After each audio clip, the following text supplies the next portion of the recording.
Hi, I'm Mac McCarthy, and I help people with their breakups. And today we have an interesting show, and it's always interesting on this show. I got my ex back. No, this isn't just a flashy thumbnail. This is actually someone that I'm going to talk to right now, a call-in, using Skype, from a past client of mine who actually got his ex back. And we're going to unpack that a little bit. But there might be some twists and turns to it because I'm not sure if it lasted or worked out the way he wanted to work out. But he got his ex back. He was a client of mine. We've talked multiple times in coaching calls. And he actually told me he'd like to call in on the live stream and share his experience talking to me and what he learned and different things like that. So this wasn't one of those things where I was like, hey, can you come on? He's actually told me more than once that he wanted to come on. So I think it's going to be an exciting show. I'm going to thank him before I even call him right now for doing this. It would be nice if there was a few more on deck before we get started, but you know what? We got to get started at some point, right, Danny? Mm-hmm.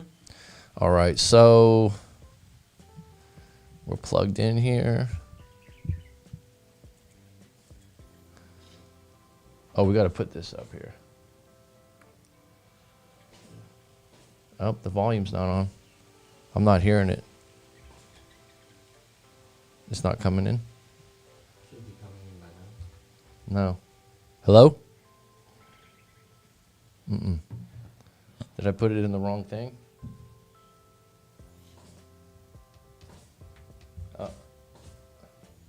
Should be this line. It's in there? Hello? Technical difficulties here. Usually it works right away. What do you think? He said I could hear you. Can you hear now? Try again. All right, let's try again.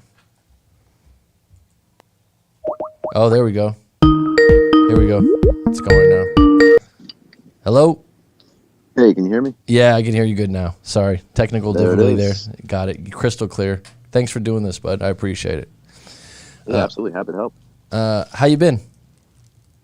I'm doing well, man. Doing well. Good. I've met some of a milestone recently. It's been the longest since I've known the ex in question that I haven't spoken to her upon the second breakup. So it's a bit of a new milestone. So, if you don't mind, if we go from when you first came to me, was that a year ago? Yeah, that was. Time flies, man. That was probably I know. That was probably January 2020. Man, because we've talked a couple times since, or at least once since. I'd say like three or four over the year. Okay, we've had sessions. Yeah. So that first time you came to me,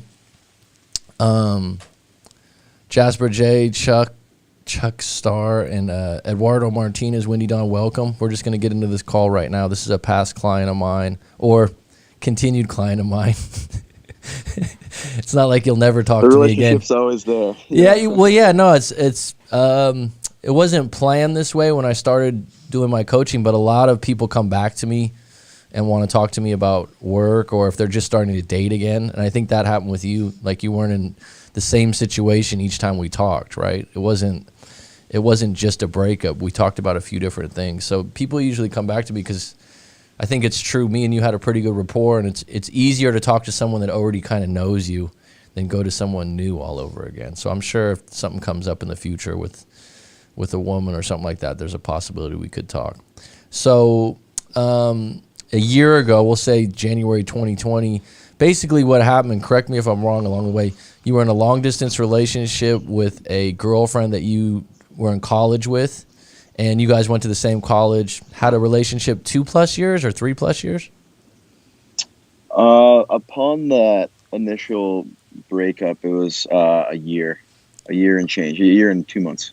Okay, but it was a really good relationship. I remember you saying like, Yep, solid. Yeah, no glaring holes, issues, yes, no crazy fights, nothing like that. yeah. So when you basically what happened is you guys graduated college and then you lived in two cities that were pretty far apart and started a long distance relationship.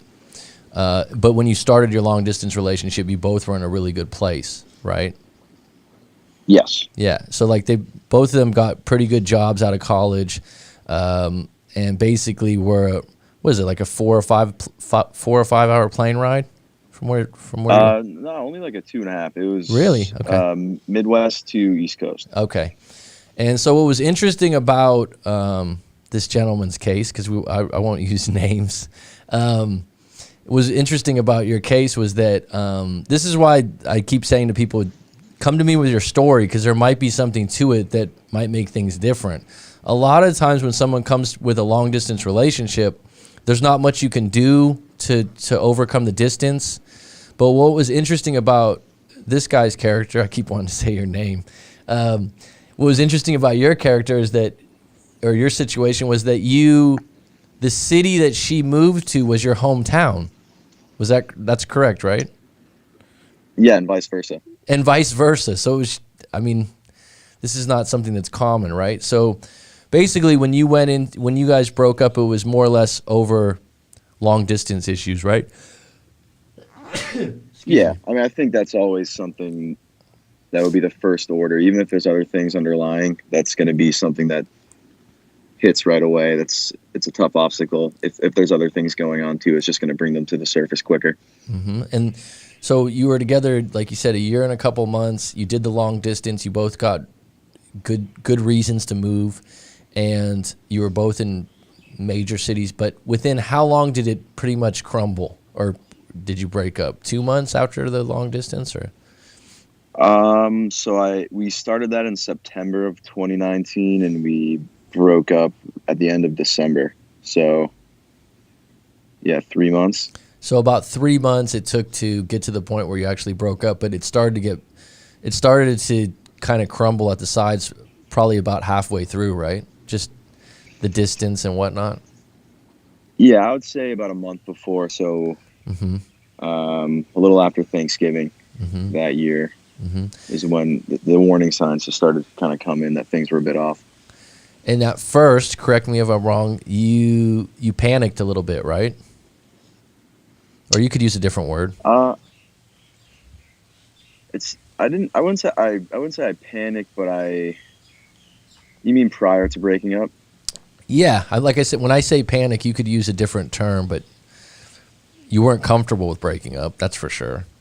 Oh no, yeah. I mean, I contacted friends. What do you think of this? Like, she said this. Yeah. Basically, there was some doubt expressed from her 3 weeks before we actually broke up. Some pretty significant doubt, based off a conversation she had with her sister. And I think once that hit me, I started to, get real worried. Just basically saying, like, we're so different in different ways, and kind of saying things like that where they've already kind of considered, like, the thought of us not being together. And so I think once that hit, my mind started going a million miles a minute kind of thing. It's like she started to build a case, is what I call it. Like where you're like, yes. You're like, where's this coming from?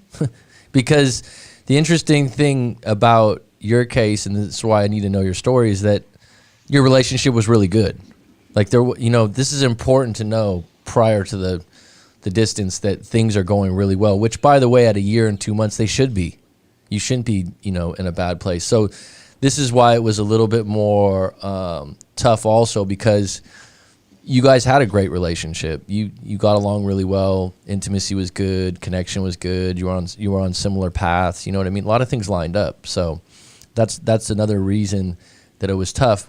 But also what was interesting about your case was that you had a finish line where you were eventually going to move back, correct? Yeah, that was initially pre-COVID, going to be May of 2020. So it would have been another 5 months after that. And then after those 5 months, you would have, so like I said, you kind of have this finish line of initially we'll do this for 5 months, and then we'll be in, the same town. Is that correct? Yeah, essentially there was 5 months left until the finish line that was set. At that point in time. But prior to the 5 months coming up, but the 5 months got moved back because of COVID. Is that what happened? No, I had ended up heading back home to live with my parents for a while during COVID. So what was initially going to be in the same city with her in May moved to the beginning of March, right when the pandemic hit. So 2 months earlier than scheduled, I had moved back home. Okay, which would be closer to her. But one of the things that we had gone over when we unpacked your situation, you were, if I remember correctly, you were in a situation, obviously you're broken up. So you were broken up. You wanted to get back together, but you said initially you maybe overcalled in the beginning a little bit and, asked for explanations, kind of a thing.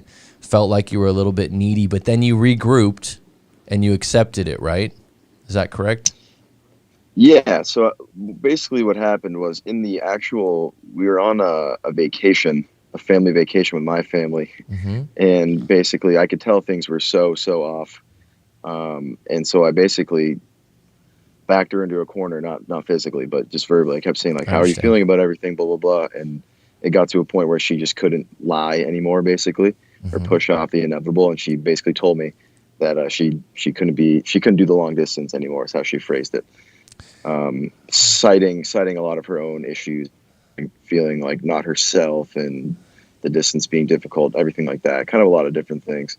And in that moment, I was just trying to make it right and convince her otherwise. And I mean, there were a lot of tears, both sides, very emotional moment for both of us. Like, there's definitely a lot of love there, but at the end of the day, like, it was a breakup. So it was, not, I wouldn't say pleading, but just trying to, like, make it right and trying to understand. And it wasn't one of those things where you just accept it, and say, okay, I don't want this, but I understand where you're coming from. It was a lot more emotionally charged than I think I would have preferred had I not known what I know now. Well, I mean, you don't know what you don't know. It's ignorance, ignorance is not a bad thing. It's just you don't know. But also the flip side to it, just to go back to what you were saying, I talked about this in a live stream recently about pressure and ultimatums, and you didn't say you gave an ultimatum, but you kind of pressured her, but also you'd say, she's at the door, you open the door. In other words, like, okay, I got all the signs, like, this isn't right.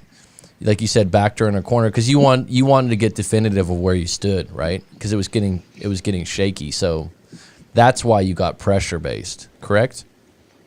Yeah, she had told me she had already had her mind made up, but we already had that trip planned. So it was kind of a sticky spot for her. I think had it not happened while we were out there, it would have happened a couple weeks later, maybe.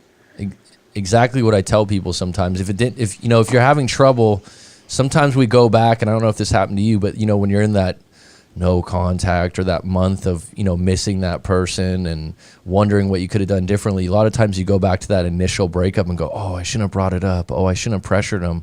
But what you said is so true. If it didn't happen then, it was probably going to happen anyways, no matter how it went down. The writing was on the wall, right? And I think it's easy to go back, especially I think a lot of people going through a breakup will seek out a lot of knowledge and speak to you and do their reading and kind of learn about no contact and these kinds of principles and just these kind of psychological notions. And so, but retroactively you'll be like, damn, I wish I had acted this way with this new found knowledge I have back when I made myself look less than stellar in my emotions and whatnot. I definitely had that as well. I was like, oh man, I could have held it together a lot more and maybe I'd be a little bit better off in this no contact period because I would have looked stronger. All those thoughts kind of go through your head, but you can't beat yourself up over stuff you didn't know, like you said. Well, I think, there's a lot of shoulda, coulda, wouldas. We all should have bought the Bitcoin, right? So, I mean, it's like, exactly. I got that one thrown at me years ago and you go, oh, fuck yeah. Right. So you always have those, but I think allow yourself, especially men will beat themselves up because you're a pretty confident individual. You got a lot going for yourself. You didn't lack confidence with women or anything like this. This hit you hard.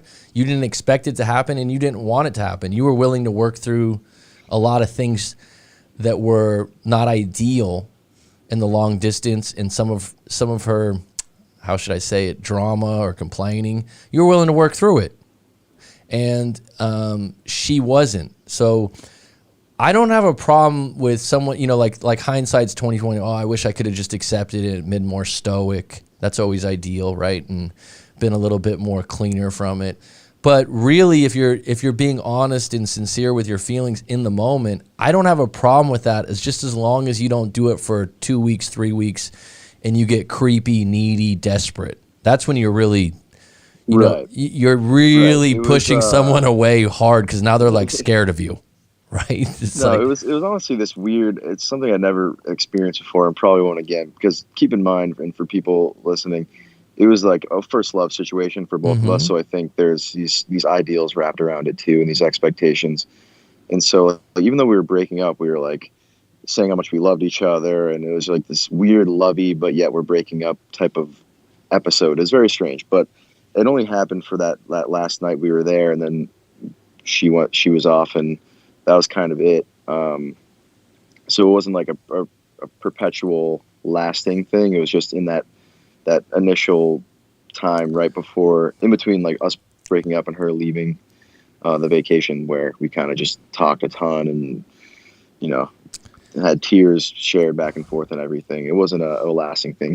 Thank God.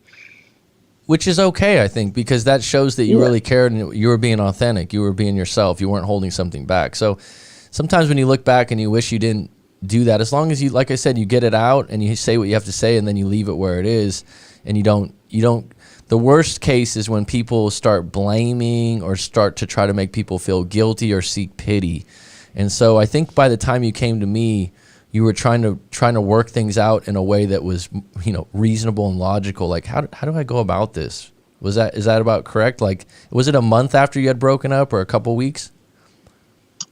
Yeah. So right after that happened, I think just the researcher in me, for lack of the student in me, Everyone's I wanted to a researcher learn, now on YouTube. What do I do? And why did this happen? I wanted to like science my way out of it, for lack of a better term. And that's when I came across kind of the YouTube community of breakups, and when I came across you and the notion of no contact.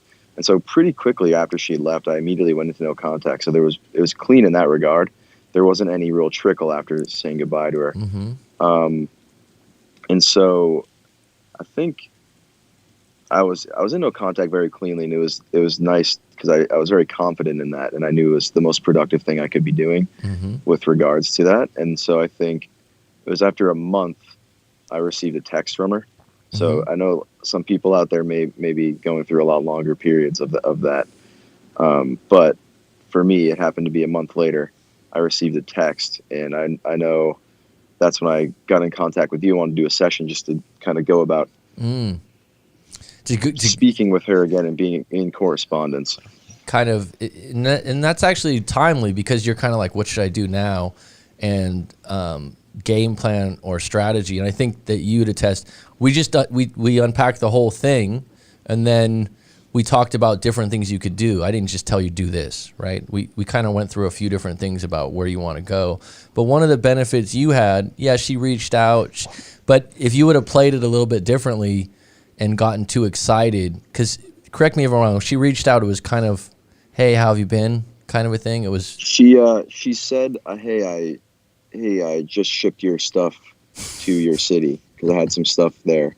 We were supposed to meet up after the vacation. I decided I didn't want to do it.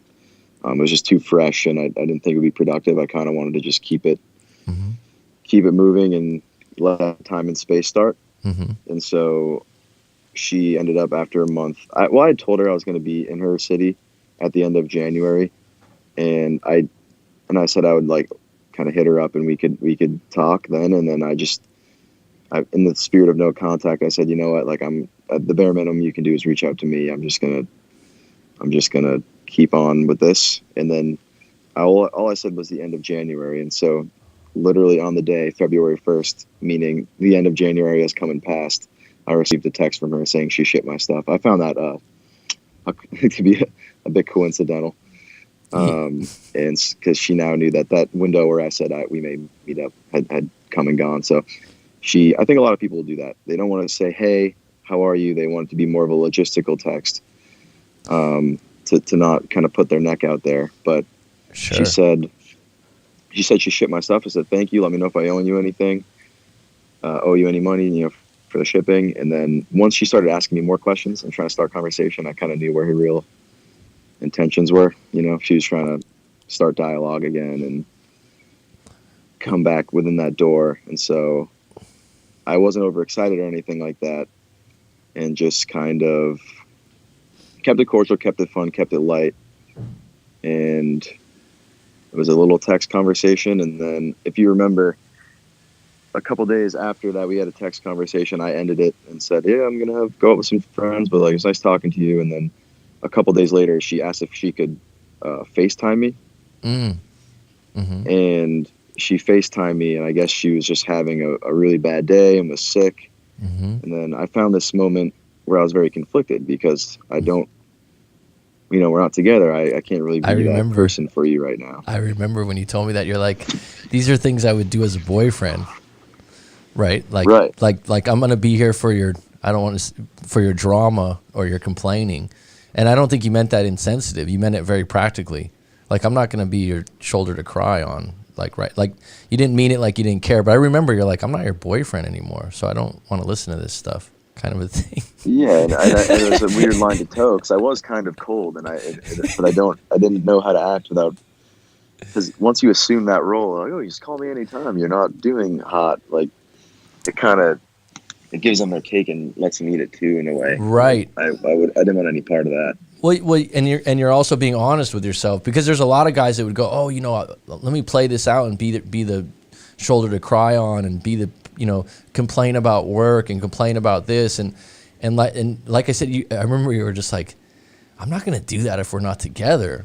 You know what I mean? Because that's something that I don't like about I don't want to say these words, but that's the part of the relationship I don't really like. So why would I just do that part? You know what I mean? It's like, right. It's a perk of the whole package if you get to date me, but it's not something you just get as a one-off thing. Yeah, and it was so clear when you said that. I was like, that's great to be honest about that, because a lot of, I just wanted to be there for her, and no, you want, and I think said this, you're at a place too. You want intimacy, you want other things. Like there's other parts of the relationship. It's not shallow to think about, and so if you're just doing that part and not getting something else, and being angry about it later on, you were quite clear about that afterwards. So you didn't coldly cut that off, but you didn't continue it. In other words, after that conversation, you kind of took note of it, and you're like, I'm not going to do that again, right? Like, I'm not going to sit there for 2 hours and talk about your problems. Exactly. It was essentially a boundary at that point. Nice. Where I'm not here to be your friend. We're either in a relationship romantically involved, or we're not anything. You know what I mean? I think plenty of people can be friends with exes, especially after time passes and whatnot. But for me, and at that point in time, still, very much in love with her in a lot of ways. It's not something I'm interested in. So I knew I couldn't assume that role, because that would just diminish what I ultimately would want out of the situation. I think from there we talked about, and correct me if I got these steps wrong because it was over a year ago, but correct me if I'm wrong, we talked about the idea that you could drop a seed about you were going to be in town because it wasn't going to be bullshit, right? Because it's your hometown, and that, when you're in town, maybe we can grab a drink. So you weren't going to, after that point, you weren't going to continue necessarily to be in complete no contact, but you weren't going to have small talk conversations or drama conversations. You said, we kind of confirmed after we unpacked it that maybe if you want to, I think I didn't tell you had to do this, but I said you could definitely say, I'm going to be in town, and if you want to grab a drink, I'll give you a call. And then and then we went through this, is what I do in a lot of coaching. Be prepared for the different answers. No, I don't think it's a good idea. Response, okay. Be prepared for, maybe another time. Okay. That's fine. And then if she says yes, then just make a quick date. Isn't that what we talked about? Yeah, it's exactly right. And I think the big conflict I was having is, I think it's common with people, and this is just my experience, but I think a lot of people listening and who's on the stream may have a similar issue where you want to follow such a formula, and a lot of times, and sometimes a formula isn't exactly applicable to your situation. For example, in this specific situation, I found that I was always wanting to respond when spoken to. You know what I mean? I always want her to be making the first contact, right? The minute you reach out, you're kind of showing your hand a little bit, and I don't, especially once I would think in the initial no contact phase, 100% the bare minimum they can do is reach out to you first. Until that happens, forget about it. But once that line's open, I think it becomes a bit of a gray area where it's not completely out of the realm of possibility for you to reach out, especially if there's something like my situation where I was going to be in the city for a reason not involving her, and I was just passing in, and we had since spoken versus, it wasn't me breaking the no contact. It was me reciprocating after her multiple times reaching out first. So I think to circle back, it's not always cut and dry what the correct move is, so to speak. And so there's so many conflicting ideas in my head. That was another reason I wanted to get a coaching with you, is like just to bounce it off you and then see what your thoughts were, because it was a gray area. Right. I think when I talk to you, because what I do is I'll talk about different scenarios and then the consequences and the best case scenario, and then you want to make the decision yourself. But what I felt from after talking to you, I'm like, you were in a place where you had enough confidence and you were happy with where you were in life as far as your job and, some other things, which is important.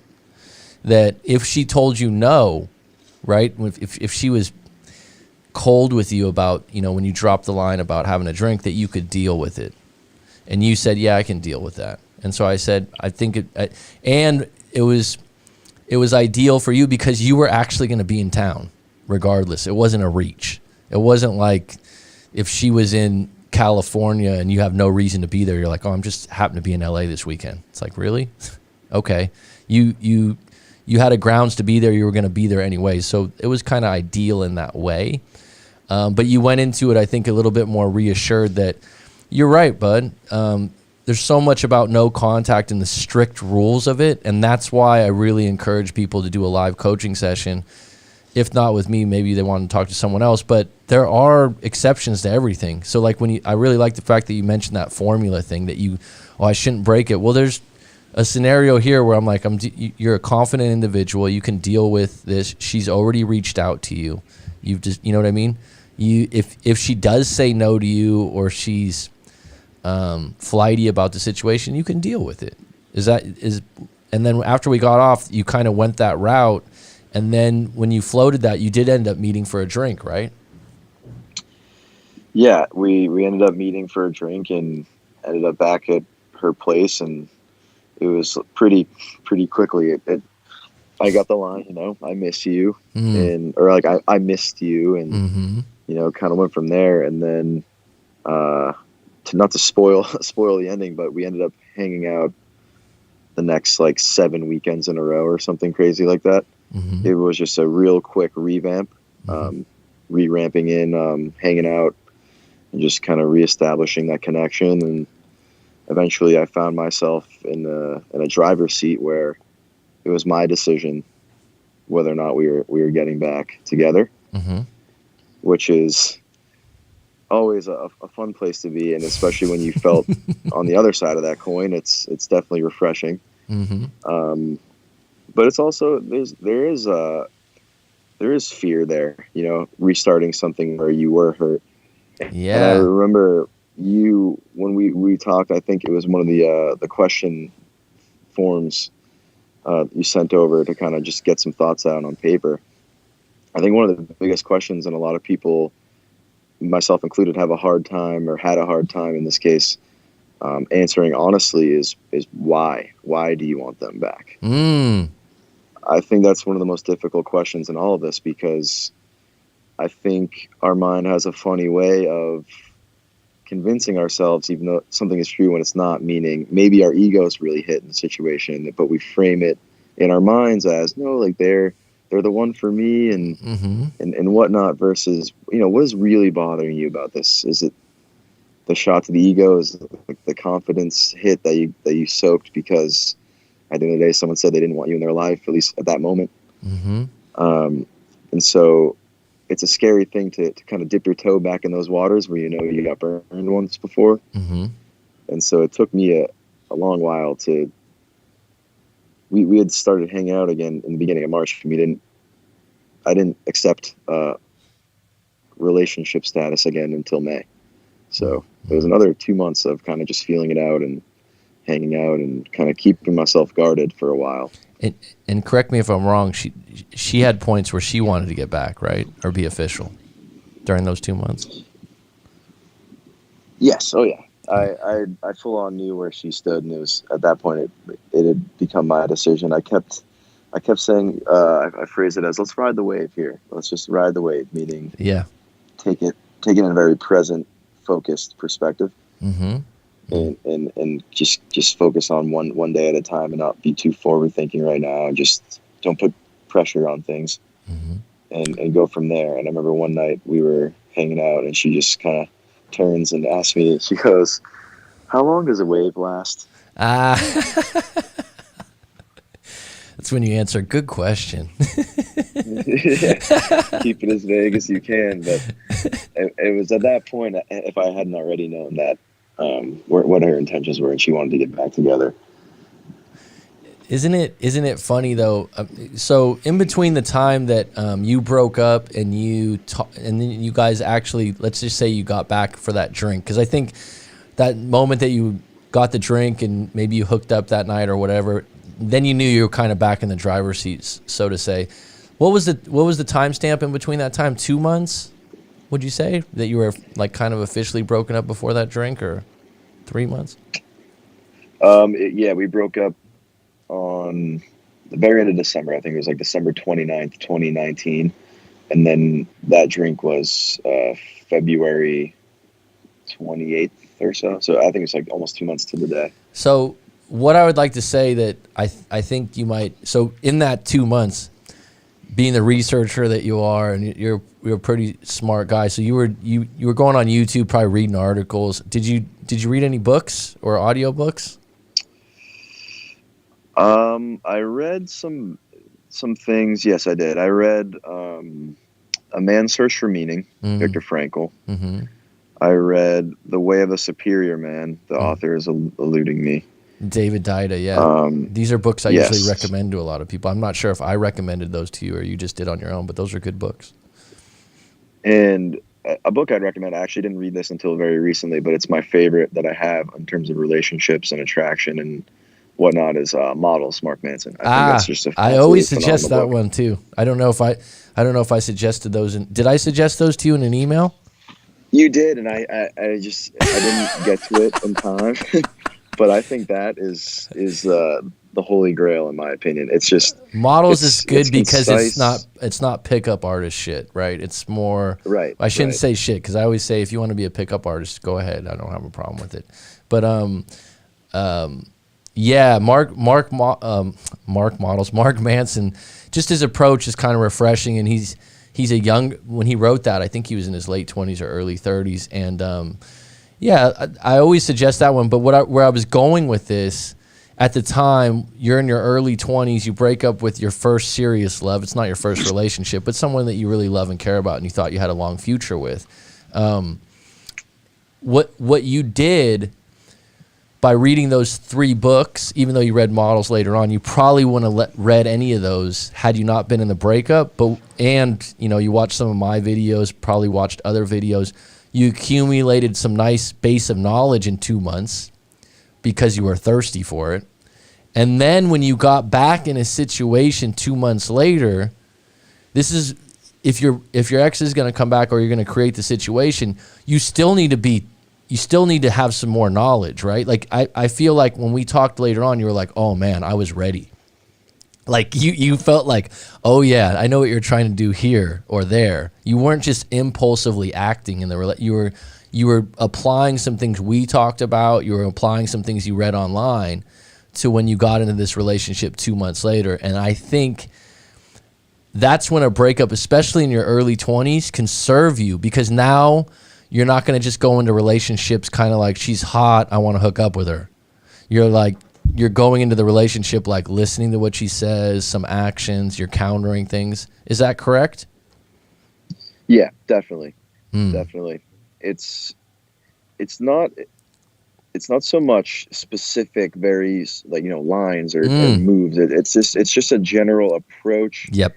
And a general perspective and frame where you understand a dynamic, and it's a lot about being honest with yourself, frankly, and where you're at in terms of your readiness and everything like that. I mean, some people may just not be ready for that interaction. You know what I mean? Even if they think they are, they may get there, and like the emotion and like maybe the pain they felt or something manifests, and you really have to be able to be calm and almost just be very present and not put any pressure on the future or draw too much from the past, and just be a very vibrant and fun presence in that meetup, in that situation. And I think that's the biggest thing I learned is just to maintain composure and just honestly be happy, fun, smiling, and just bring a good energy. I think a lot of people initially may think I need to bring up the past and I need to ask her why. I need to get answers. It's like, that's not the time. Maybe way down the line, in the event you get back together and you're solid again, you can start to unpack things a bit from the past. But your job then is to just be a great energy and presence for them, and hope they're the same for you. And if they're not, maybe you don't want to be involved there. And I think, circling back, one of the things that we talked about before you decided to maybe ask her out for a drink, because that's one of those things that you really wanted to, like, what do you think? Should I do this or not, right? Because it's a definitive kind of move. And one thing that we talked about that I was comfortable with you is that if she said no, or she rejected you, or she gave you kind of, a lot of women might say, oh, I don't think it's a good time, or something like that. That's not a direct answer. Could you handle that? And you said, yeah, no, I can. Like, going into that, yeah, I can handle it. If you don't think you can, it's going to bring you to ground zero, and you're going to go, well, why not? What's the deal? It's like that's what you're saying when you went into that, where you're going to contact her, that you were okay with, and you were also okay with, if we get a drink and it doesn't work out or something like that, I'm going to be okay. Like, you went into it that way. Is that correct? Yeah, and I always use this phrase that you said, referring to that meeting. When I've talked to some other friends who've gone through similar things and whatnot. It's a discovery mission. You're gathering intel. Yep, that's my statement. Gathering intel. Yep. You're just, what's the vibe? What's the energy? Where are we at? How will she act when we're in the same room? It's almost to be absent of expectation is the goal, because at that point you're almost just a sponge of the reality you're entering. Nice. And there's no, like, hopefully we'll end up back at her place, or she'll be, I miss you. And like, granted, those things happen for me. I got lucky perhaps, or who knows, there's so many variables that go into it, but I wasn't expecting one way or another. It was simply let's just see. Yeah, exactly. I think that was exactly my point when you went into it. Just be comfortable with that it's a discovery mission, and you're going to get clarity afterwards. If she's cold to you, or she's this, then you know where she stands right now. Well, a lot of people aren't ready for that. They're going to overcompensate or make a bigger deal out of it. And I felt like you were okay with that, but the way I framed it and the language sat well with you. The discovery mission. It's hard because people want, like you said, a formula. This is what I struggle with people from like Instagram that send me a message. I wasn't always, I just need 10 minutes. Tell me what to do. I'm like, this is why I need to know your whole story. And I just told this guy recently, he's in his early 20s. And I'm like, it's really best we do a live coaching session. You're asking me very general questions. I don't have all the information. And it's just not as beneficial had you just sent me like, correct me if I'm wrong, when you went and talked to your friends, you weren't able to sit with them and talk to them for an hour. I think me and you might have went an hour and a half the first time. I'm not sure, or longer, and get it all out. And then it really is different, correct? Oh yeah, it's vastly different. You understand my perception of the person, the history, who I think they are. Like, because our exes are different. Every ex is different. What are their tendencies? What are their pressures they feel? What are their circumstances? Yep. Are they happy with their job? Are they happy with their situation? Are they not? How's their family? How's that? There's so many things that go into it where there's no canned answers here. It's kind of like what we said earlier. There's no formula. There's no. Thank you. There's no rigidity. It's very fluid. Thank you for saying that, because I get a little bit frustrated sometimes when people send me quick questions or things like that, and they might be feeling like, oh, you just want $125 for an hour coaching session, and I'm like, it's worth it. It's going to help you way more than just giving these vague questions, or you know what I mean? It's gonna help you way more. And I think, thinking back to our conversation, one of the things that I think was very productive in our conversation, and you kind of mentioned this earlier, was I was able to ask you some questions that made her not so much on a pedestal. So we went into the way that, when you first come to me and you just want her back, and then you said you addressed the question of why. We actually talked about some of the things you didn't like about the relationship, which is healthy, because then when you go into possibly getting back together, you need to be aware of those things you didn't like, because you had a few things that were valid. There was some drama there. There was some, a couple things that you were like, yeah, and you told me about incidents. I remember them. That's how my memory is. The lake and all these other things, they come to my head. Yeah, that's impressive. Yeah. So, well, it's just I dial in when I have a client. You think about it, man. How many times do you have really deep conversations where people don't check their phone and they're just intensely listening and having a good conversation? It's kind of a lost art these days. So you told me these things, but I think that helped you realize, wait a minute, this is a good woman, and she sounded great on a lot of different levels. So I wasn't, necessarily saying, oh, she's a wreck, because there's sometimes where I'm like, you need to just move on, right? This wasn't the case. But my point was, she's not bulletproof. I mean, she's got some things that you don't like here. And you openly realized that in our conversation. And I think it helped you, correct me if I'm wrong, when you went into pursuing her again, that you didn't put her on a pedestal, because you were like, you know what, if it doesn't work out, there are some things here I didn't like, right? Yes, for sure. And I think it also helps to just write things down, which is also something we talked about. It's just like, get it out on paper. Yeah. And that's one of the, because I think some things may float around your brain, and once you write them down, I still have my note to this day in my notes app of not only what I didn't like, about them specifically, but also how I was in the relationship. And I think that, importantly, equally, is something you can leverage when you do reconcile, and when you do start engaging with them again. It's like, what did I do? Maybe I lost my passion for this, or I didn't stand up and like voice my opinion in this way. I put up with this when I don't want to. From the boundaries and take the lessons from what you experienced before into what's coming next. I think that was really helpful, because I was always cognizant of that. And if ever I forgot, I could go to my notes app and it was right there. And you were able to be mindful, is what I call, that would be mindful. Like, why was I thinking this? Why did I do this? Let me look at it and be accountable. Maybe it's not all her bad, or maybe it's not, you know what I mean? That you were very good at that. Now let's continue on that. You do get back together, or things are going flowingly. You're in the driver's seat, your words. You're doing well. The great thing is, this is why you read a couple books. This is why you talk to a coach, is because you had a little bit of a new toolkit, I call it. Like you were able to, along the way, you weren't the same person that was with her originally, in the sense that when she would say some things, you were able to counter those things in a different way, correct? Yep. And it's not even words. It's also just behaviors or things like that.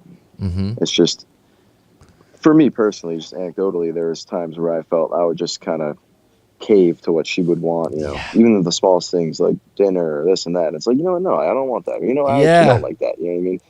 That It's little things where I think, for me, it's first love. I just want this to work. And yeah. you, That's you kind of lose yourself a bit. So it's just staying more true to myself was a huge thing I took into the next one. well and the cool thing about all this is, and this is why I really like talking to you, is that you treated the breakup as a learning a learning mission also. Like, all right, I don't want to end up like this again. I don't want to end up, holding the bag at the door and going, oh, why'd you break up with me?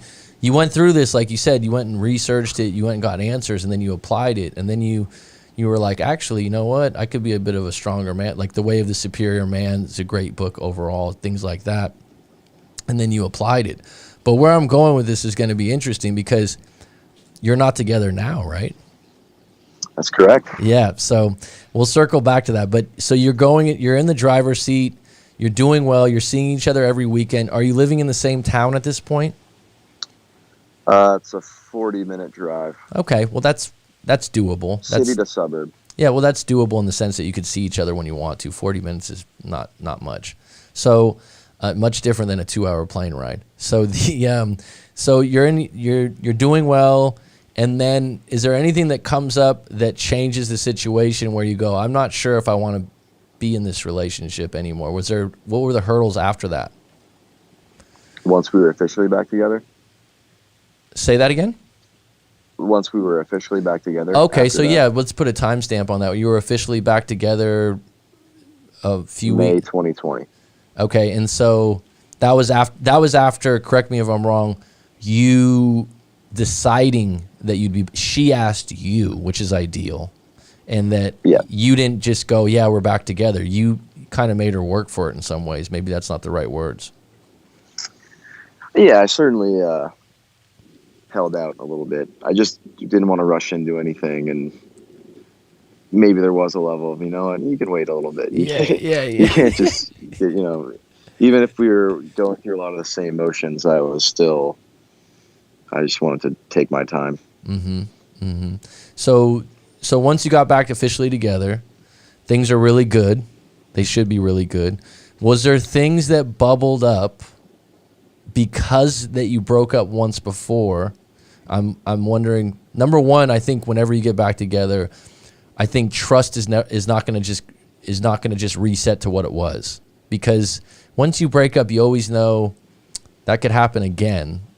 And so you're a little bit more mindful of that. If you stay together for a long period of time after that, I think that trust regroups. But being back together, you got what you wanted. She came to you. You seem to be doing well. I remember talking to you later on. You felt good about it.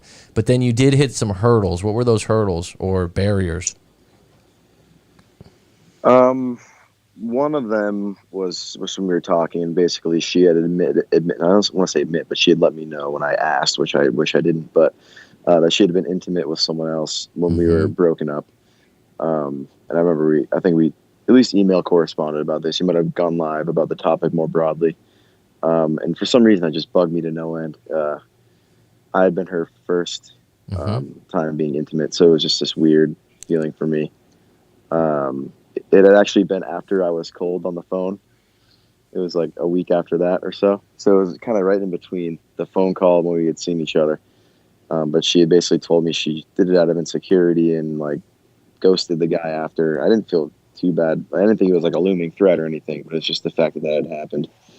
I don't think it's kind of bugged me a bit. Well, I'm just to interject. I don't think it's weird or bad. I think it's very common, and it's. I think it's partially ego based, and it's men especially have more of an issue with it. And I mean, my first girlfriend of my 19 or 20, I remember wanting to know, like, oh, who have you been with? Especially if you live in the same town or you know the guy. If you know the guy or you met him, if the guy is someone she worked with and you met him before or something like that, that bugs you double for some reason. But I totally understand. Like, you think to yourself, it shouldn't bother me, so that's what bothers you more. And the fact that, did you hook up with someone in between? Barely. I was 1-year-old, but it wasn't anything. It wasn't as far. No, it wasn't a home run. It was a double. So yeah. So I just, I didn't have that motor. I wasn't interested at the time. You know what I mean? I was still kind of just introspective. And I think what's interesting about that, guys are more apt to kind of go on a relationship fast than women after a breakup sometimes because they're spun a little bit. You know, I always talk to guys, even confident guys like yourself. Okay, MX says she disagrees, a female. Okay, I'll take your point. That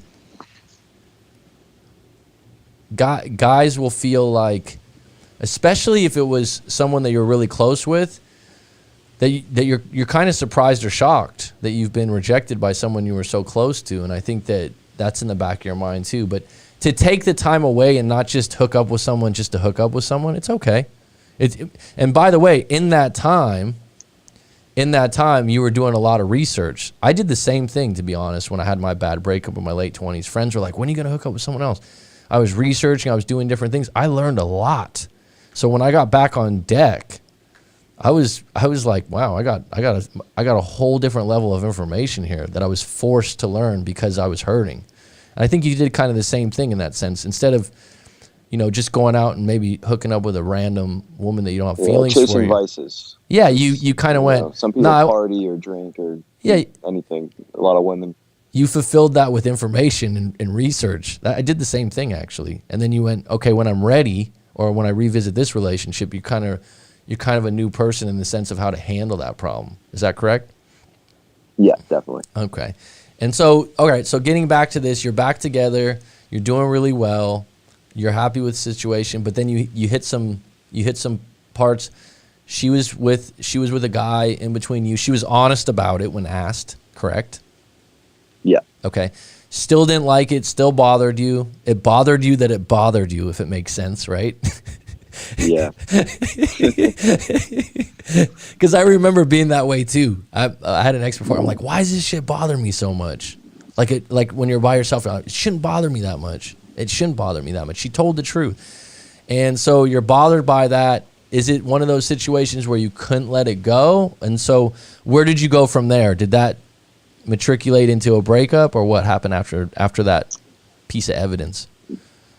No, that was just something I kind of had to internalize and kind of get over. There's not a whole lot. I mean, there was one other thing where she had basically accepted an invite for drinks from a guy. I think we had talked about this. Yeah. Who she had come in contact with through work, and he knew about. She had a podcast she listened to, and she told me about it. She's like, this guy, I was like grabbing like a drink at like 5 p.m. with him on like a Wednesday. And I was like, why? She's like, oh, I just want to learn about like the topic that he knows about and blah, blah, blah. And I was like, I'm kind of uncomfortable with that, but like, I trust you, like, okay. But I basically said, like, I don't think that's like a very cool thing to do in a relationship, you know, accept drinks from a guy who's clearly into you. Let me interject, but correct me if I'm wrong. She said that she wasn't clear that he was into her. She felt like it was just a casual. Yeah, she saw it as an opportunity to learn about some subject matter that she was interested in. Yeah. So did you believe that she was gullible in that way or naive in that way, or? Yes, because there have been possible other things when we were dating initially where she was very naive in a couple different ways. I mean, more generally, she was a pretty naive person, I would say.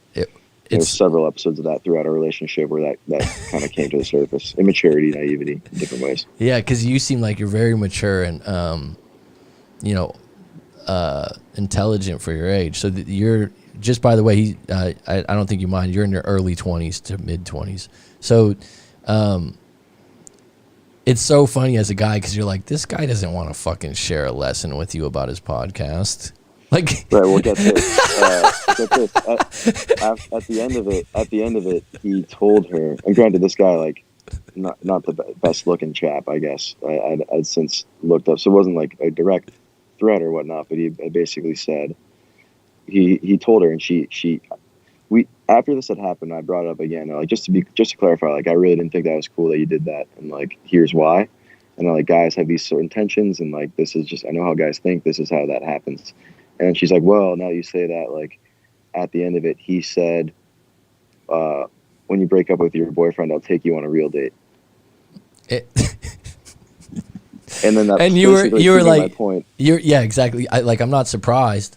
Like, number one, if someone wants to go out on we'll call it a professional, you go for lunch, not drinks. You go for lunch, usually, right? Lunch or breakfast, if it's more casual. Right. You don't go for drinks. Secondly, the idea that, she didn't invite you to. I had a girlfriend before that was very attractive, and she'd have, with her line of work, there was guys that would be like, oh, can we meet for coffee or something? She used to help people find certain jobs. So she'd have like these relationships and she'd tell me, I want you to come with me. I want them to know I have a boyfriend. So I had friends being like, and she didn't invite you. She didn't invite you. Yeah. I was like, yeah, no. That and my girlfriend at the time, she was, and I was like, it's all right, hon, I trust you. And she's like, no, I want you to go. I know he likes me. Like I know, like she wanted to show the guy, like, this is, you know what I mean? She would sit close, next to me. Looking back, I was in my 20s, and I didn't make a big deal out because I had full trust in her. She was obviously loyal to even think of doing that, right? Extremely loyal. But that's a signature of being, like you said, your friends just said, yeah, you should have probably been invited. Like, I'm going to bring my boyfriend along too. Is that okay? That just cuts through the bullshit, right? And it's kind of funny. I went with my girlfriend a couple times for these coffees, and these guys would be like, they'd see me and their face would just kind of like drop a little bit, like, oh, hey, how you doing? Right. Because you'd know right away that's like, yep. It's not like posturing or you're going to get in a fight. It's just like, yeah, dude, I know you like her. It's okay. But it's pretty pathetic that this is the way you set things up. A little covert date here.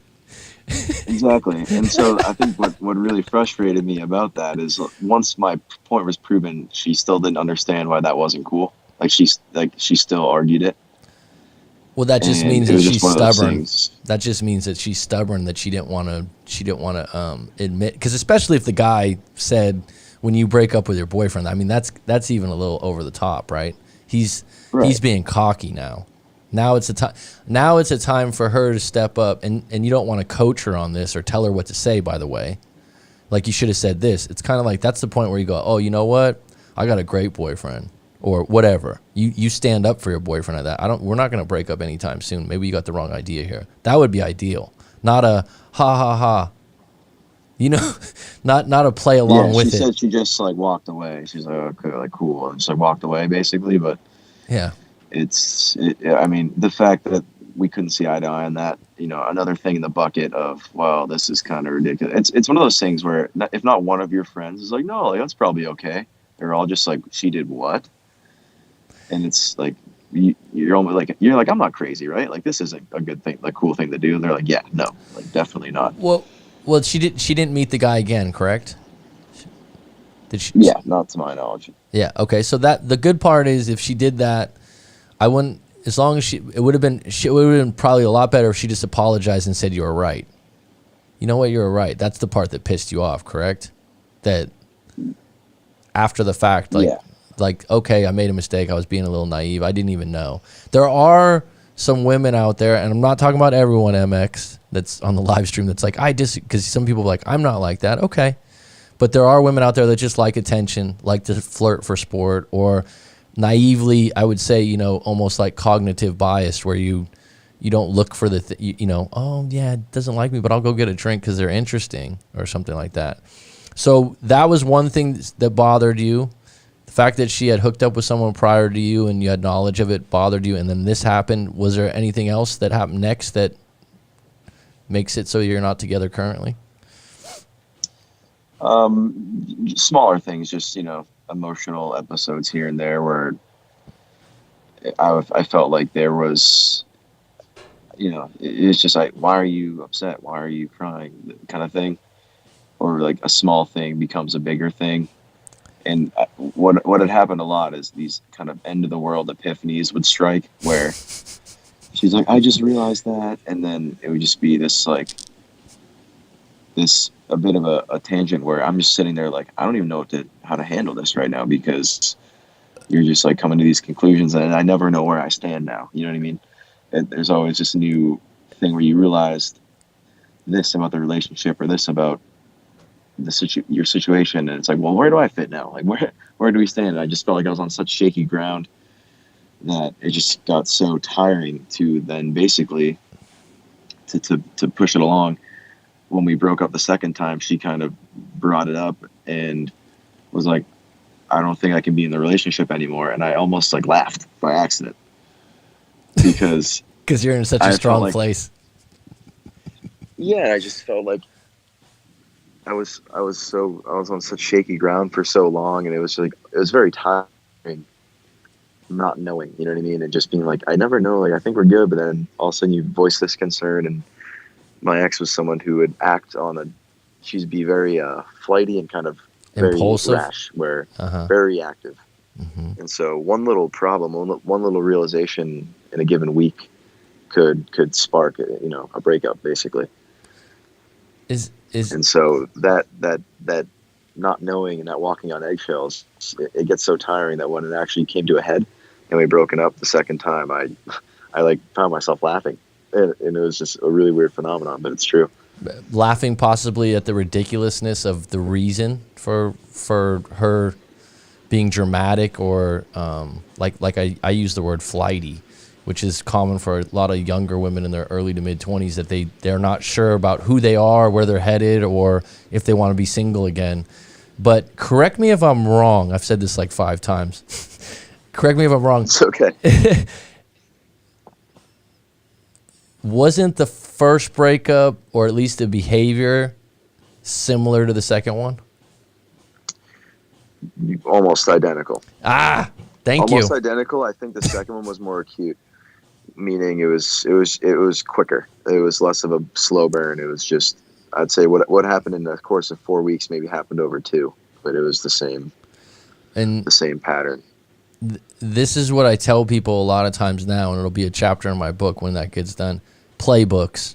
So people are going to, and you could apply this to business and work and stuff like that, is start noticing patterns in people's behavior. And people can change. I mean, you've changed a little bit from this breakup by doing research and stuff like that, right? You've changed your approach with women. You changed the way you listen. People can change. But if they don't even know that they have a problem, or they're acting a certain way, they're gonna play out the same thing. And I remember in talking to you that she could create dramatic situations, and I think everyone would agree that's listening to this for the past hour. You seem extremely practical, reasonable, and calm. So you probably countered her really well. You know what I mean? You probably were a good boyfriend to her, because if she's flighty and she's up and down, you probably were playing, well, I think you're looking at that the wrong way. It was probably, she couldn't be with someone that was like her, or they would, they'd be crying for 4 days, right? No one would be able to be the victim or the drama person. You know what I'm saying? So you played into it, but the second time it came around, it sounds like you got tired of the dramatics of it. Like you said, like these end of the world type situations where you're like, well, I think the problem's just you need to ask for a raise, or I think the problem is maybe you just need to be direct with your mom about what, you know what I mean? Whatever it is, you're making these situations way bigger than they need to be. And then I think we talked about it. That's why your personal life and the way you handle things bleed over into your relationship, and you stack things, and then it becomes, let's just break up because everything else sucks in my life. And you're like, what? Wait a minute. Right. It's like, what the fuck? Right.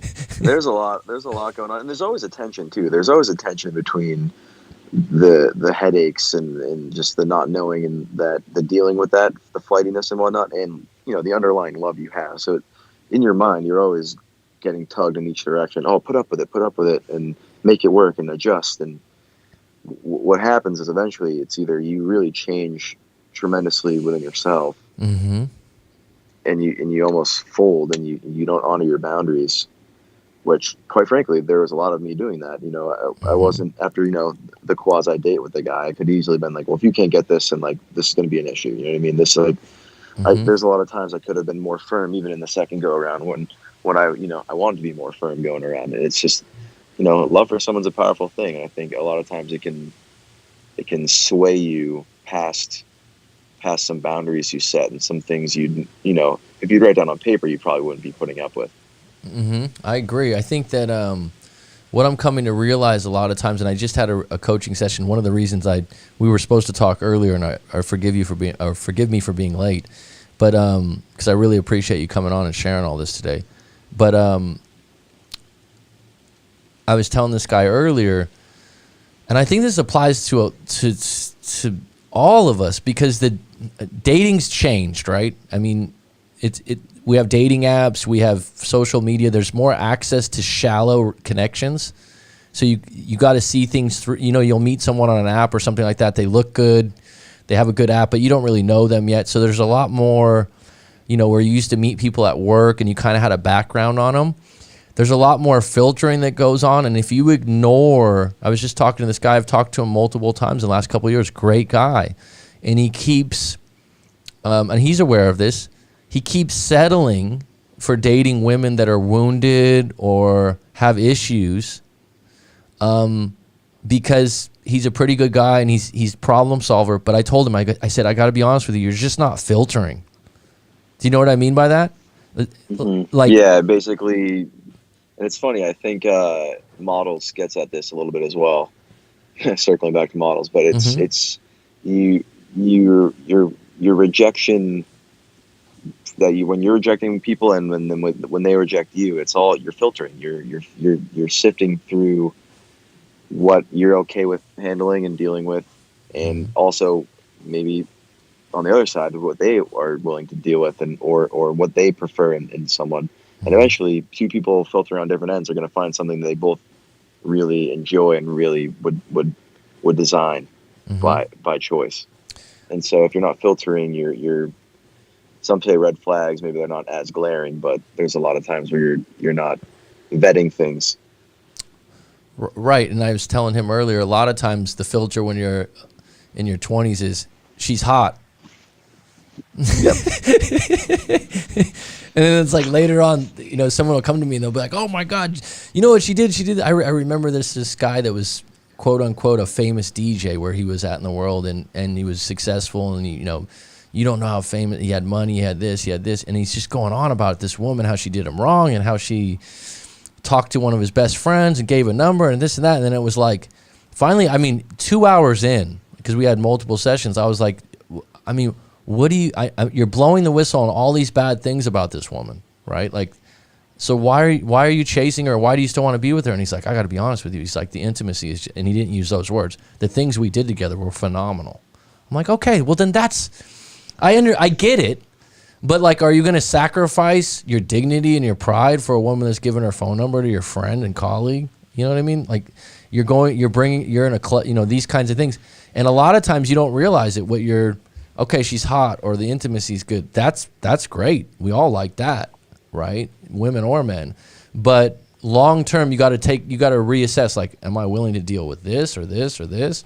And so there is what I was telling this guy today, there is a chance when you set up your filters where when you start dating, you can identify red flags by listening better. And I think you probably can do this better than ever before. I think we talked about it also. You'll just notice some things that don't line up with you. They're gonna be issues later on. So like this guy that I was in the live coaching with today earlier, he's like, yeah, she cracks a can of beer when we're on FaceTime. I don't really like that. And I'm like, well, that's not going away. Yeah, she'll be cracking beers and every night you guys have later on every night. So my point is, and I've noticed this in my own relationships, things that you don't like in the beginning that you put to the side because you're sleeping together, you're like, that kind of bothers me, but it's okay, I can deal with it. 5, 6, 7 years later, it becomes a real problem. Like, you really don't like that. It's like you drink beer and watch TV on the couch. Like, I really fucking hate that. Like, she's done it since the beginning. So when you start setting up the filters, there was a guy that randomly called into a live stream. He said it took him like a year and a half. He broke up with a woman. He did dating apps. He's a professor in New York at some school.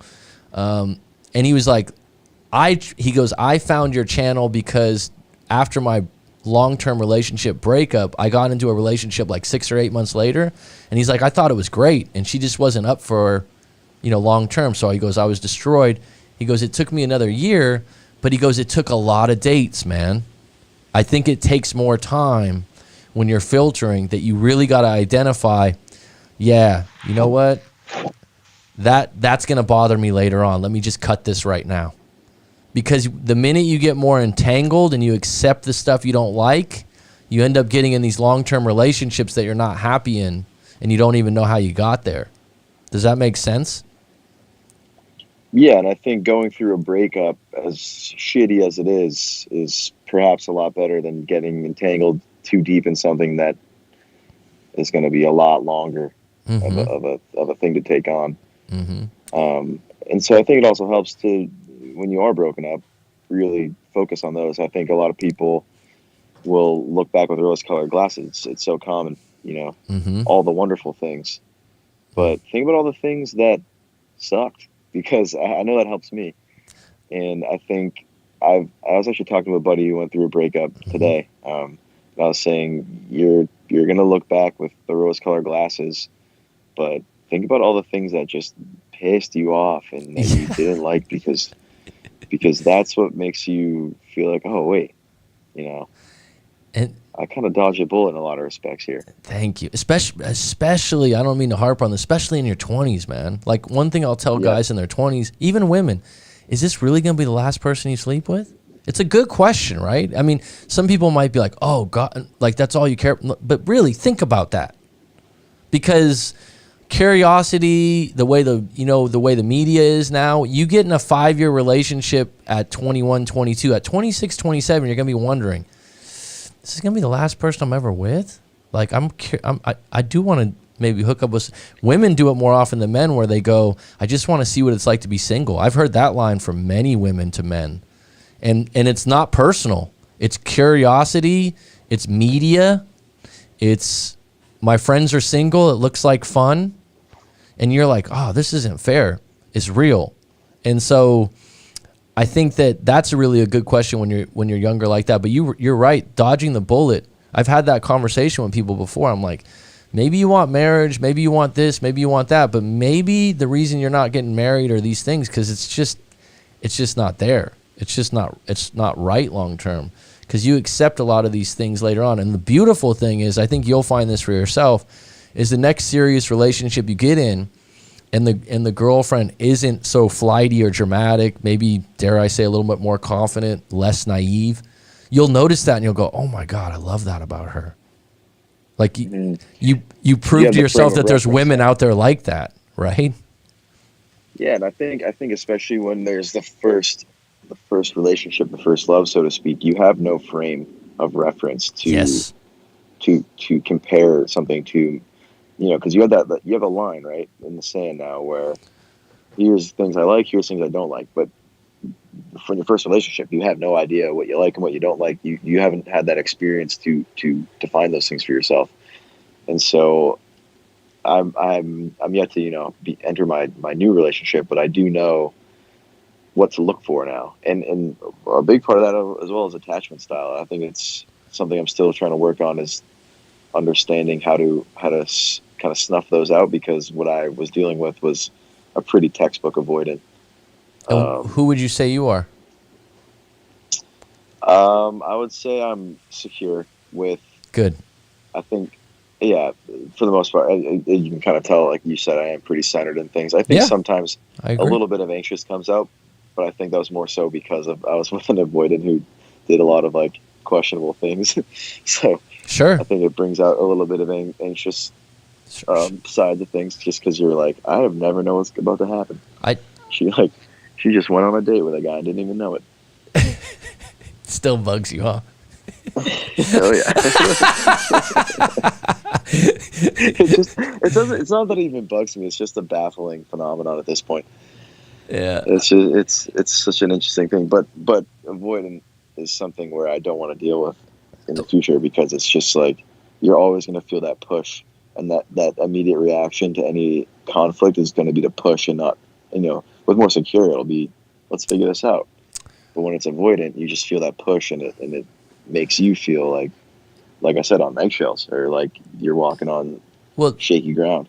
Well, it sounds like her playbook was more or less like, oh, everything's going wrong right now. I just can't figure out anything, and this might as well just break up too. Like, let's just throw everything in a giant it's fucking a build-up. bonfire. I remember we spoke. Yeah, we spoke afterwards, and she said, I think she referred to it as like the ticker, which is odd, but she meant like this anxiety would just build up and build up and build up, and tick, tick, tick, tick, tick, tick, and then push it away. You know what I mean? And I think a lot of people will probably have a similar experience where it's just. Well, you got to realize that that's how they're dealing with shit, and you, I bet you'd agree that even though you broke up again, if you really applied yourself or had the same tactics, there's a good chance that you could re-attract this woman, but the same thing would happen. Right, and we spoke about this. We spoke about this when there was when I guess I entered an entanglement, so to speak, a few weeks after the second breakup, where I was like, you know what, we can only, have intimacy and kind of keep it casual, and that'll be fine. That'll work. Every guy wants that after a breakup. Well, maybe I'm just speaking for myself in the past, but you're like, yeah, we can be friends with benefits, not friends. Have any feelings involved, and you but it's hard. Clearly, just trying to salvage what's there a little bit, not giving yourself making the right decision. But when we spoke about it, it's even if that went back and I know her playbook and I run the same playbook I did earlier.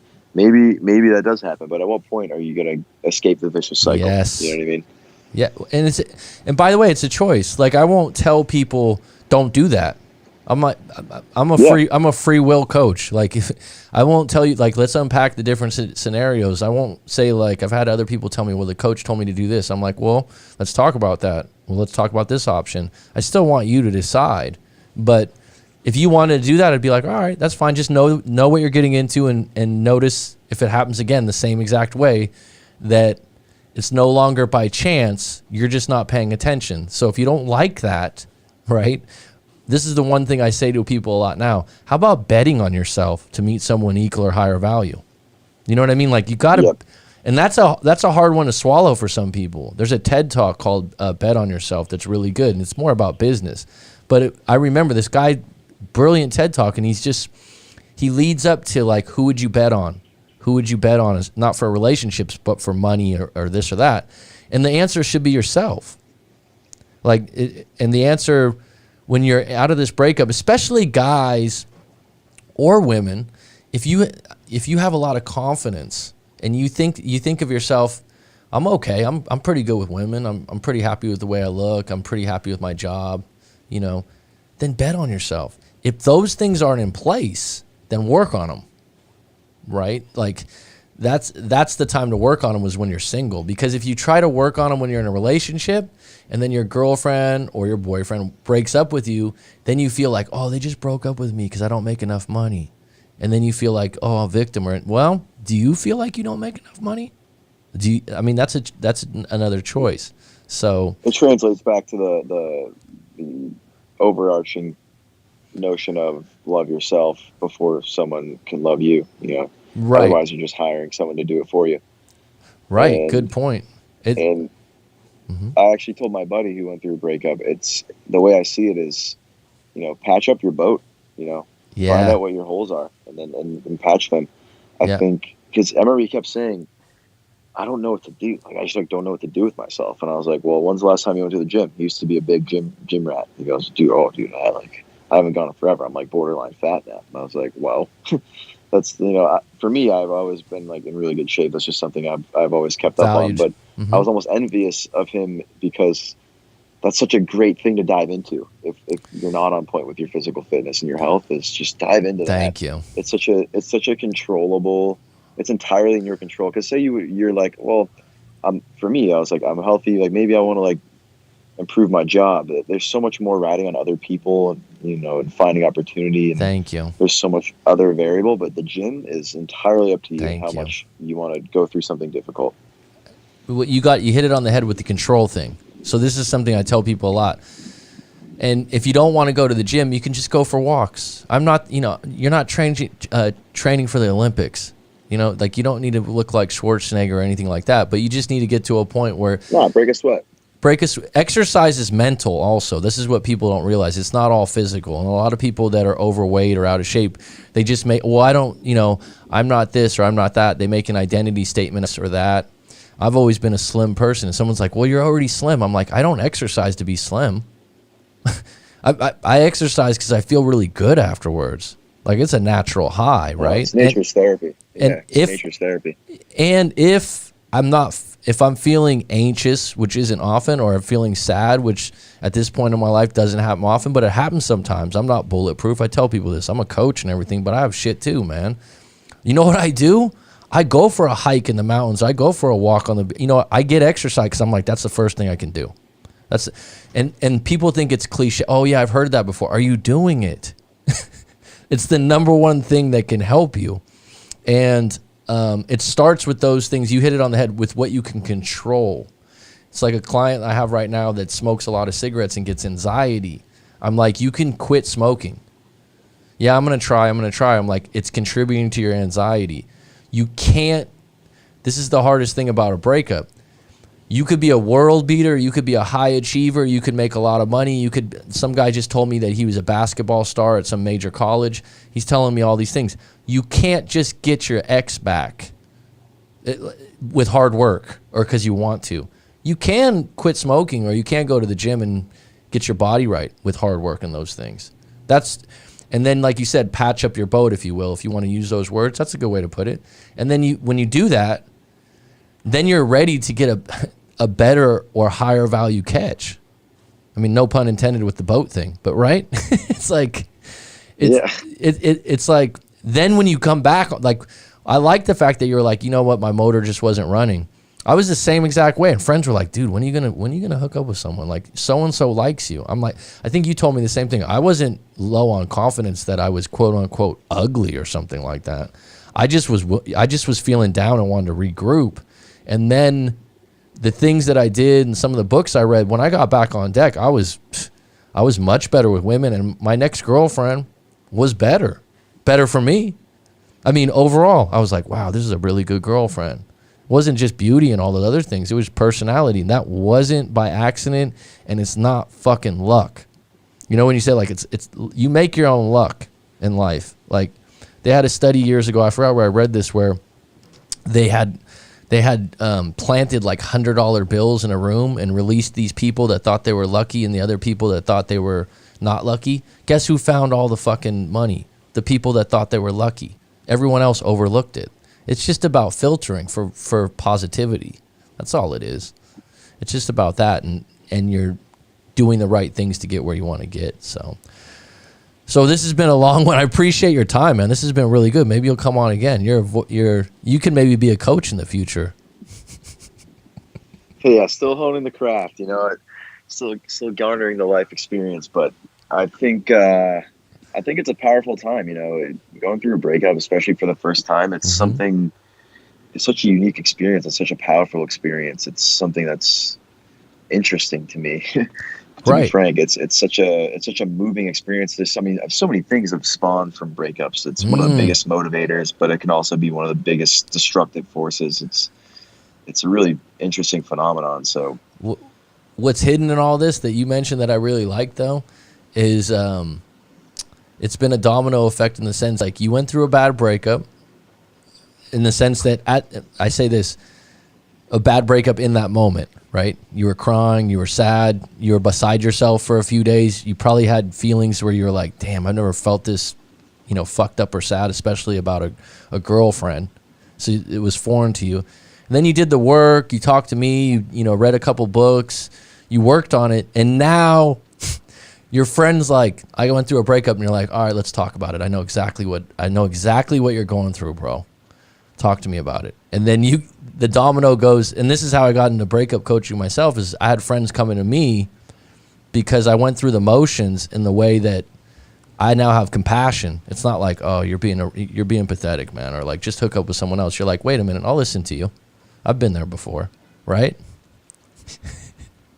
Right. Yeah. Once you know that pain and that place, because it can be a tough place, especially right in that early wake. And once you have that, and maybe it takes a certain amount of empathy, but once you've been there, it's something that you want to help people out of. You know what I mean? And I think there's a lot of meaning in being able to Hell yeah. get people out of that rut. It's a powerful thing, and it makes you feel good. I remember Me too. my friend, I was just, it's almost like, this is kind of my mission for the day. Like I get you on the right track here because I know what it takes, and I know what works. And it feels so good when you have the answers, right? Like, you know, you're not answering everything, but you're like, all right, I know about that. I know what you're going through.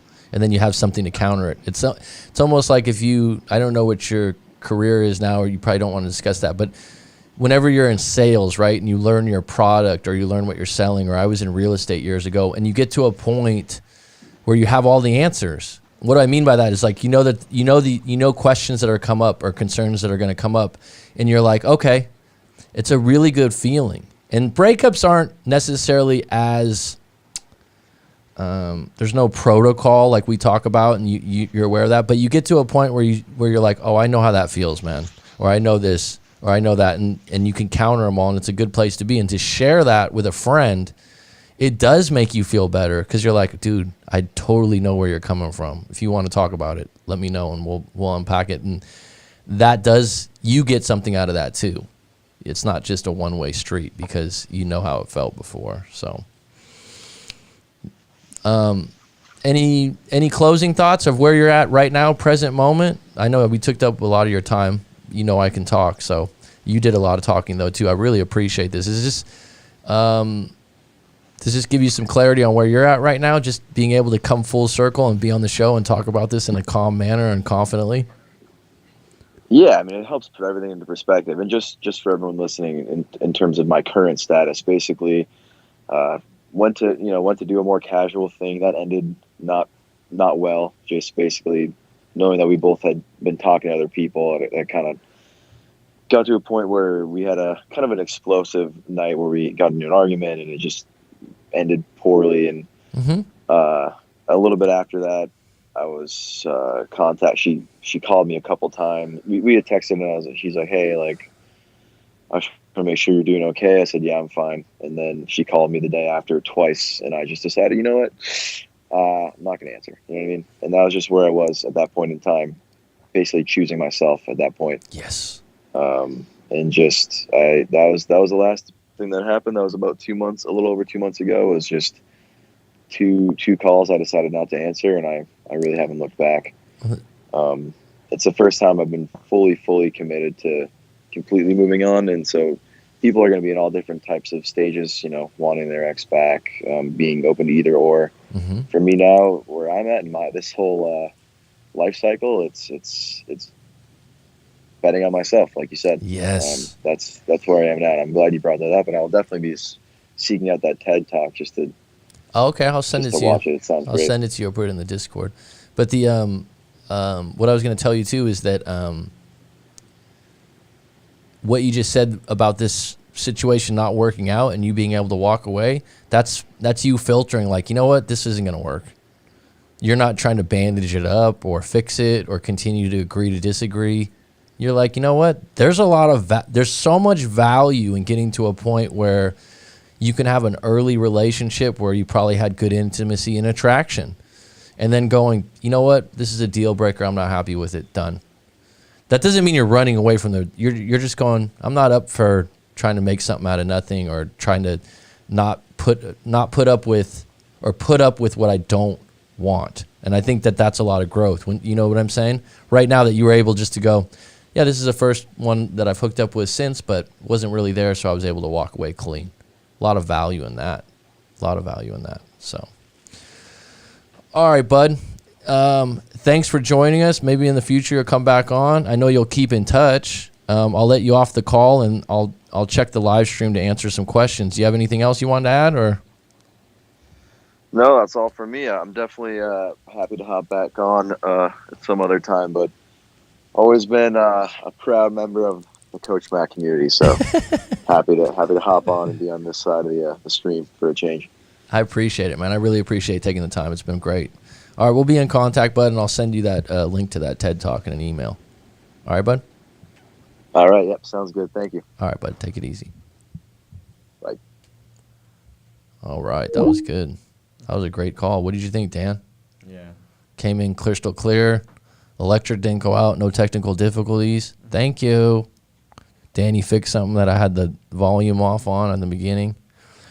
All right, folks, that was a long hour and a half. Actually, it was a short one for me because it was a good conversation. That was basically, Azam said he sounds like he's 30 plus. No, he's in his early to mid 20s. I'll just leave it at that. Very mature guy. Yeah, very reasonable, and he was a good example of he used the breakup to learn some things. He didn't take things too personal. And I think what stood out, he got his ex back, but he didn't accept walking on eggshells or, pandering to what she wanted. He got back. It was all ideal in the sense he was back in the driver's seat. He made the right moves, but it still didn't work out. And he was able to deal with that. So I thought that was excellent. I thought that was an excellent story. That's basically a Disney story for breakups. we can make a video out of that.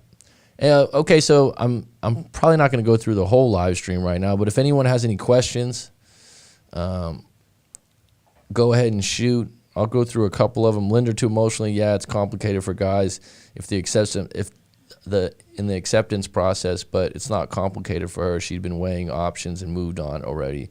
It is that simple.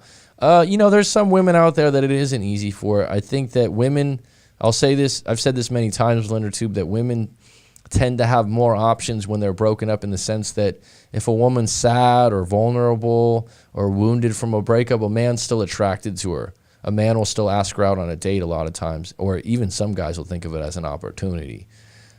Men that are wounded and sad and upset from a breakup aren't very attractive to women, and women generally won't pursue those guys as much. And so that creates the situation where there's more options. That being said, there's plenty of women out of a breakup that don't date for a while, or don't feel like they were the ones that don't have as many options. So it's not so cut and dry. Real quick, who you got in the finals this year, Mac? You know what? I mean, I would have said the Lakers if LeBron James wasn't hurt. I still think the Lakers have the most talent. The Clippers are up there, especially if they make another trade. I've never liked the Clippers, but, I mean, I respect their team. I don't like them since they had Chris Paul and Blake Griffin days, but they're a good team. I would say those would be my two off the top of my head. You never want to bet against LBJ, right? So, let me look through this. If there's any pain in the ass relationships with women are interesting phenomenon, then putting it lightly. Jen, how you doing? Blade Bynum, double B. Avoidance is a relationship killer. Yeah, these attachment issues, like I said, I think they're healthy and everything like that. It's just, I just don't like someone that can. I don't like labels like this where someone can be avoidant 50% of the time, and then they could, I don't know if it's as clear cut as we want. Let's just aim to be as secure as possible and seek out other people that are as secure as possible. And if someone's overly anxious or doesn't line up with you, what if we just put the label aside and just said they don't line up with us? I don't like their actions, instead of putting them in a box. Maybe that's a conversation I want to have with Clutch, because he's very well versed on attachment theory and whatnot. And I'm open to having a deeper conversation on that. That's just one of those ones where when you go on a date or you're seeing someone and you go, well, they're avoidant or they're anxious. In what situations? I think that people are anxious or avoidance in different situations. I don't know if it's so cut and dry. There certainly is cut and dry situations, I suppose. Boys, this guy will be glad things went this way in less than 2 years. He will is G-Money, I can't last longer than a week on a no-fap. It makes it me literally impossible to stop touching my... Okay, thanks for that information. Is that the famous Jenny?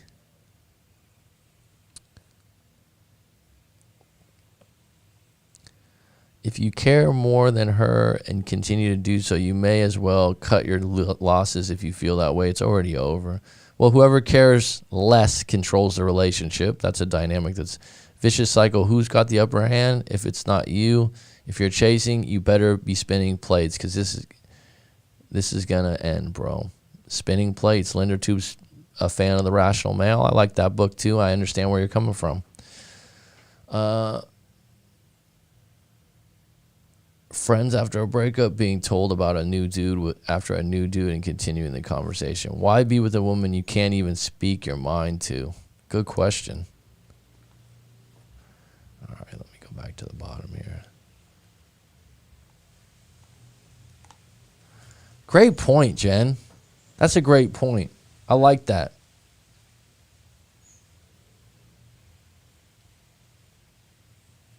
I believe attachment theory is more to understand our own triggers and other people's triggers. Yeah, I would say that when you got to ask yourself, when you're diagnosing other people with different attachment theories, if you're going to do that, be very clear on your own. Azam says, don't, please, Mac. The writing is on the wall. I think that theory is just psychological jargon. I'll tell you why. I'll tell you why.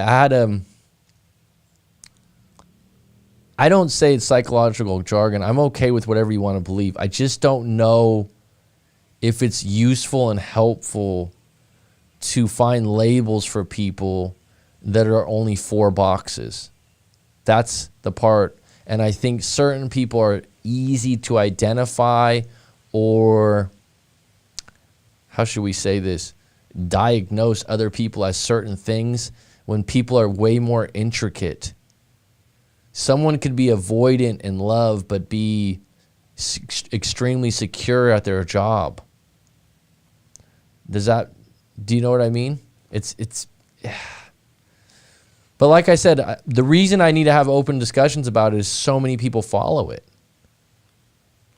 So many people follow it. So me being secure is me being open but skeptical.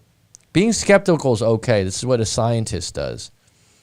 Being skeptical is okay. Like, prove me wrong, or tell me why I'm looking at this in the wrong way. I'm okay with that. I'm okay with that. That's a constructive conversation. And if so many people are coming to me that they like to follow that, then I need to learn more about it, because it's in my field, it's my line of work, rather than just discounting it. There's been in the past where I'll just go, yeah, let's just not use that. I'm open to learning more about it and hearing more perspectives. The times I don't like it is when someone uses it in a negative way to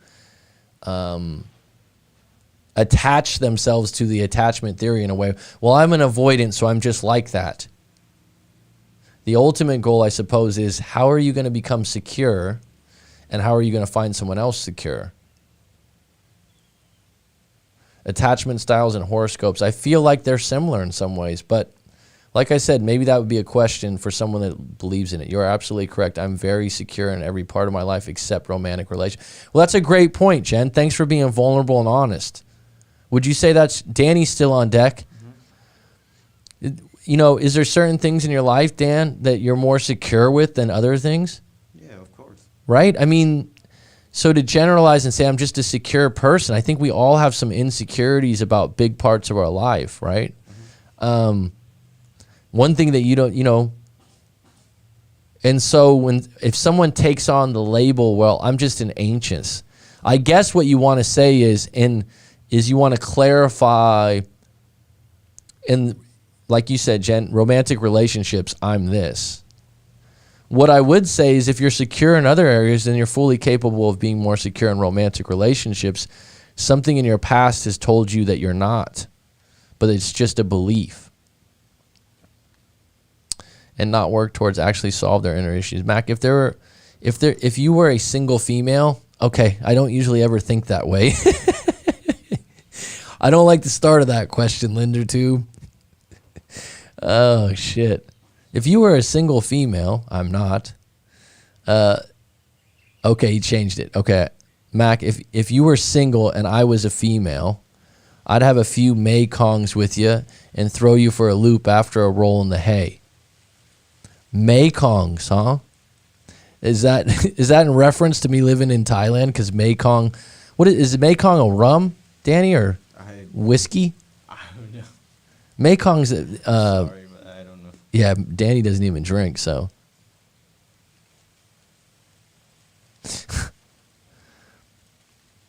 There's a lot of hypotheticals there, LenderTube, but that's experiencing success, confidence. Well, even confidence, right? I've told people this before. I've had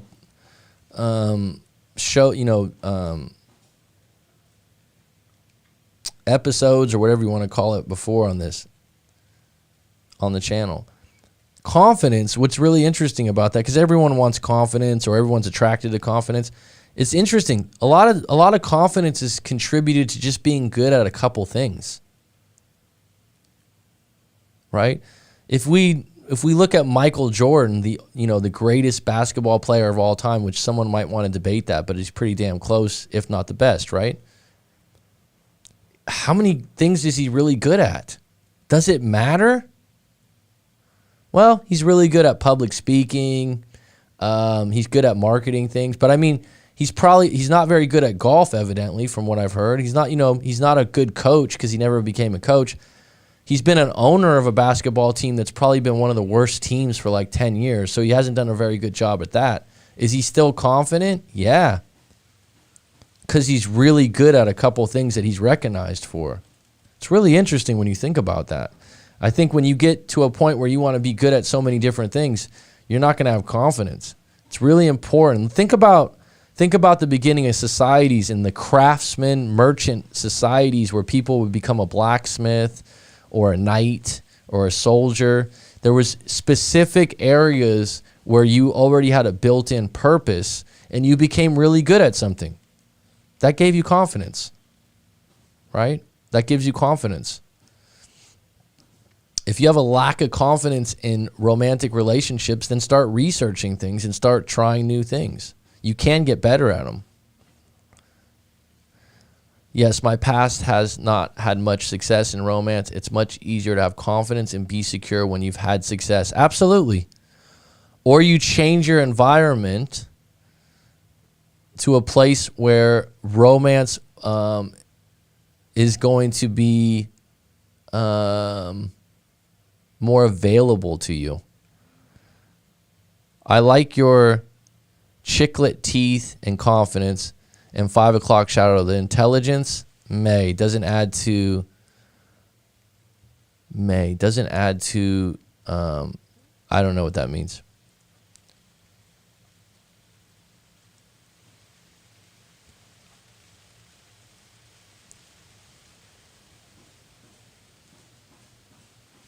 You're talking about me and my teeth? Thanks, bud.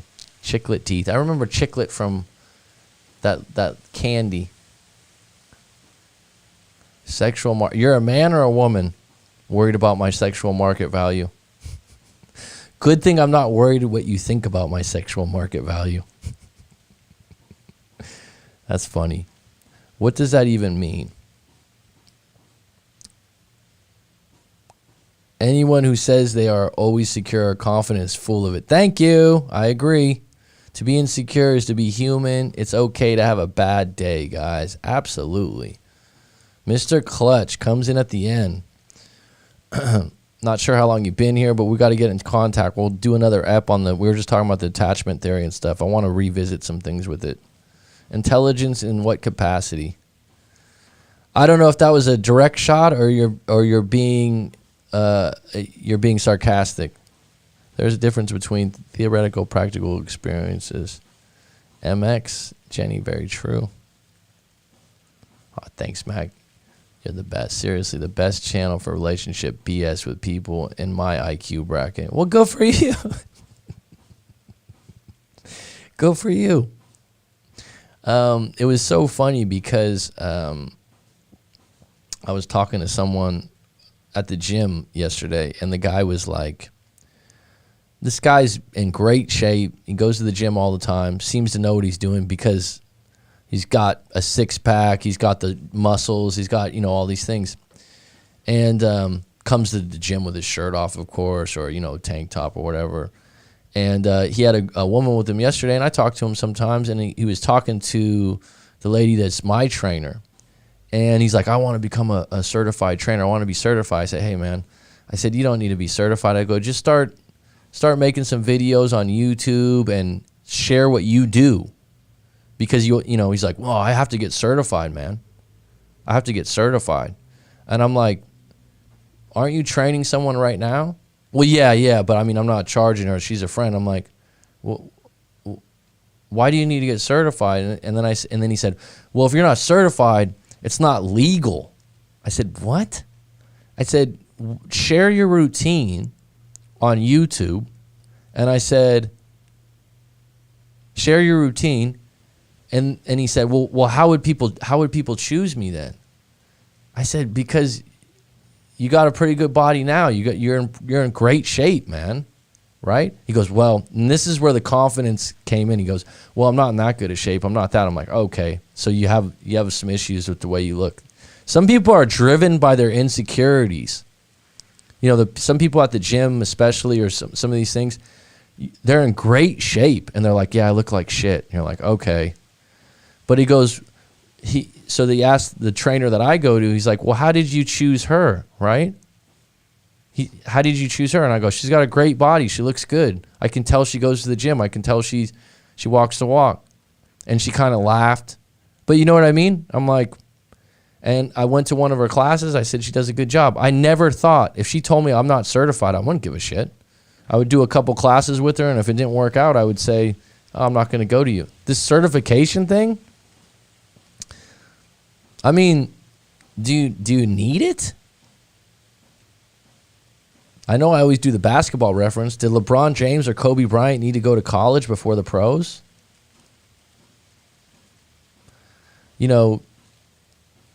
Right? My trainer, she's in great shape. I went to a couple classes she had. I knew she knows what she's doing. She's like, you would come to me if I wasn't certified? I said, I never asked to see any certification. I could tell you know what you're talking about. I could tell you're in great shape. If I'm not happy with the way you're doing it, then fine.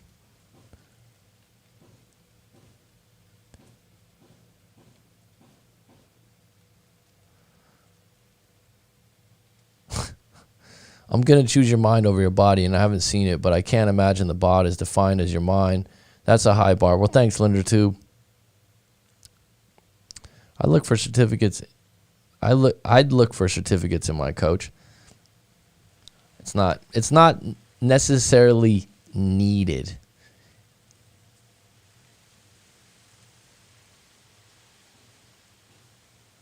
Haha, Mac, we have to talk about that, Mac. So many people on YouTube claim to be certified therapists, psycho. They all take 5 minutes of research and realize they're lying most of the time. Thank you. Thanks, Clutch.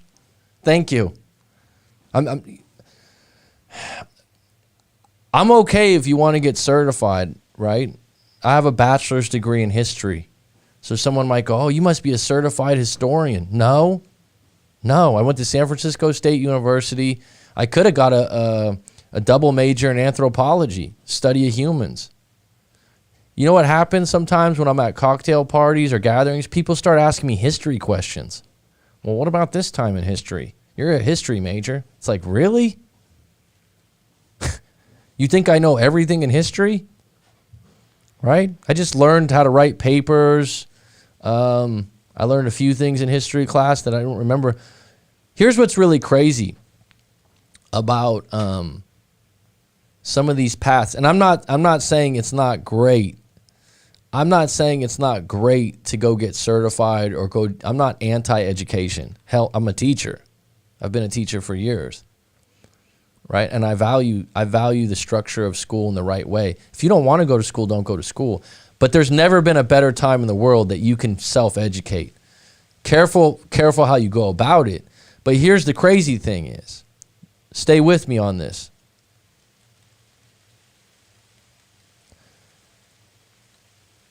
I don't understand your question, Clutch. You learn about papers? Maybe there's a miscommunication there.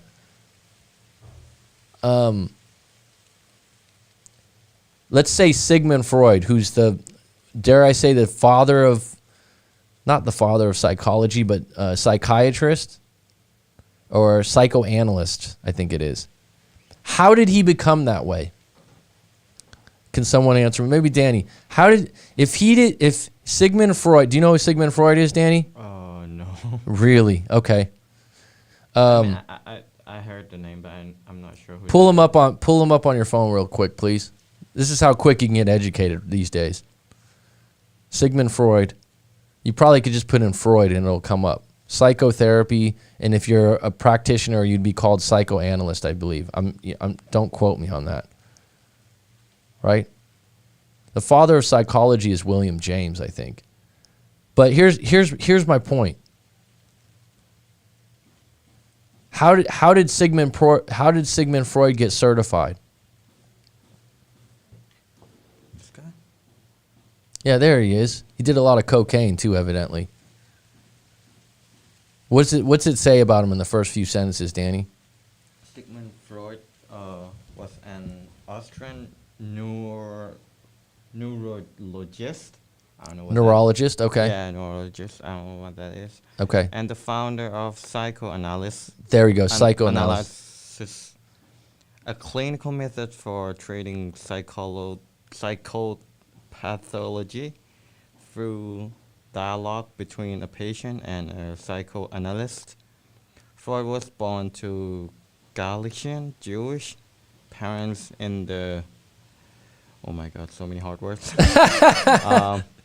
In the Moravian town of Freiburg in the Austrian Empire. Mm-hmm. Mm-hmm. So he didn't go to a certification course, okay? But here's the thing. How'd he learn?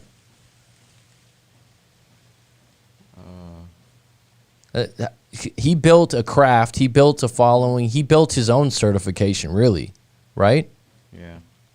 He graduated in the University of Vienna. Mm-hmm. Does it say what he got his degree in? Neurology. Neurology. Psychotherapy. Oh, that's his field. Psychotherapy is the field he made, right?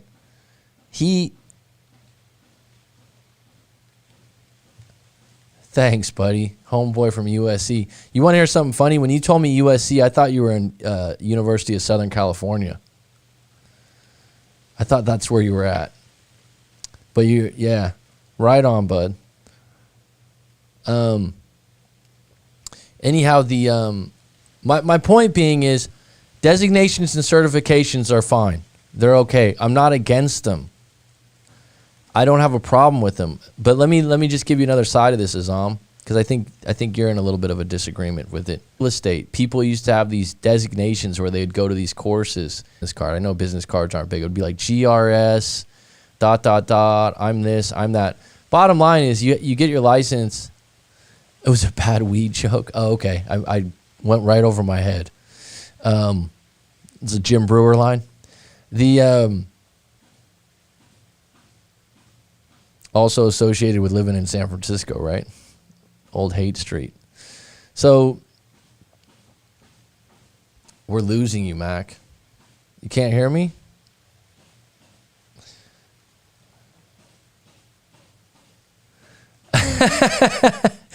Well, USC to me is University of Southern California. I mean, I don't think of it as being the university you go to. I got off track here. I'm sorry. Got way off track. Bottom line is with the certification, Freud, he created his own field. And he did it with experience. There's an audio glitch, Mac? Really? Or is that just are you hearing pounded nails? Because that's just the resort next door to me doing their roof.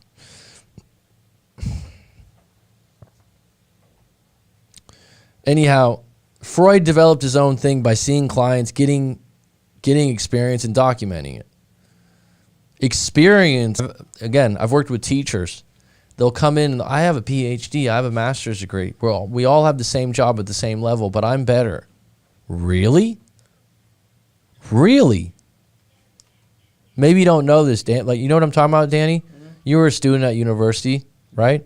There's teachers you get, they have PhDs. Mm-hmm. That's cool. Great for you. You have an achievement. I teach at the same school. I do pretty much the same job. I got a bachelor's degree. I got certified in something else. Yada, yada, yada. But the PhD wants to go, I'm a PhD.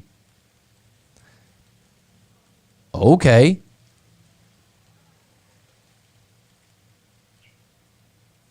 Audio's lagging. Maybe it's because it's almost 2 hours. This is frustrating.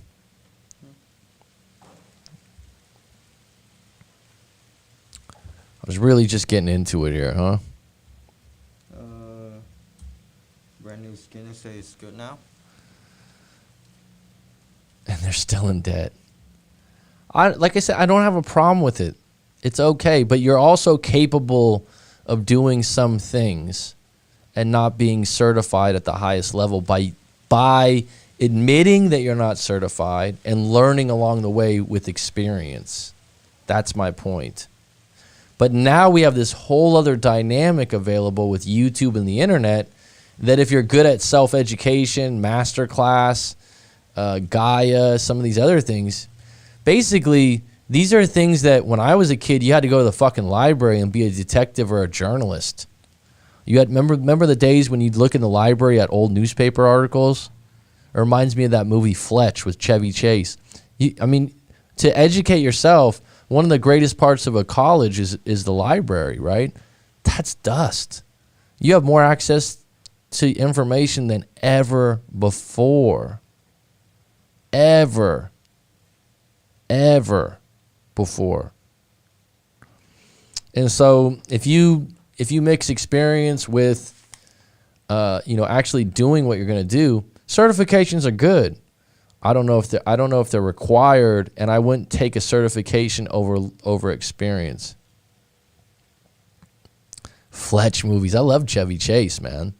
He was great in Caddyshack also. It's in the hole. That was the great Bill Murray. Oh, putting in a little work here, huh, MX? Or Trey Fanatic. Trey Fantic. Is that in reference to shooting threes? Man, I wonder what's up with the audio when it does that, man. It's like someone cutting you off mid-sentence, mid-thought in the middle of this. This was a good live stream today. What did you think, Danny? Did you follow along with the story? No, not entirely, but You lost track because you were playing on your phone while the guy was talking? no, I was staring out the fucking window. Okay. The story got old. It's Mattress Please scene in the first movies is good comedy. I don't remember the exact scene. I just remember that was when Dobermans were really popular in the 80s. Any closing questions, folks? At 2 hours here, I might have to go get some lunch. I didn't even eat breakfast today. You smart, bro. Yeah. Phillies fan, so I had to throw in the PH. Phillies fan. Aloha, Keisha. Phillies fan, yeah. The great Lenny Dykstra. No, not entire, but no, I was... My first live stream participation, highly enjoyable. Well, Chuckster, donations are welcome. Yeah, bro, how do I get my girl back? Trey Fantic, I would listen to the entire live stream today. I'd also book a live coaching session. I missed most, but I'll definitely catch up with the replay, Mac. All good. I'm joking. Where do I live? I live in Thailand.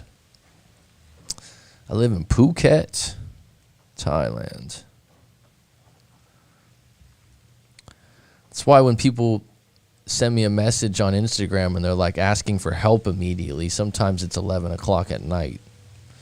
Have you ever been at Molotov's in SF? I haven't been there. I want to meet some red flag punk chicks. They're fun, and I'll have a story for you in a few months. Yeah. Windy Dawn, you know what?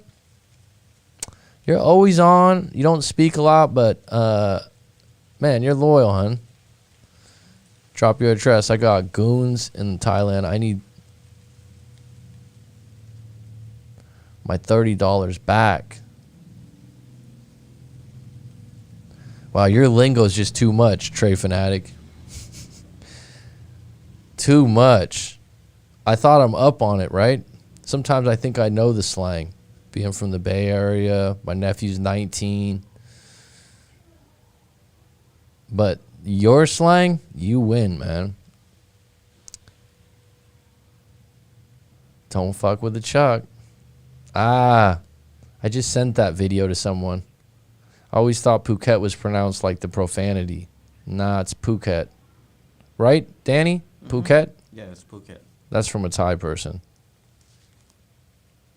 It's past 12 and I'm feeling proper.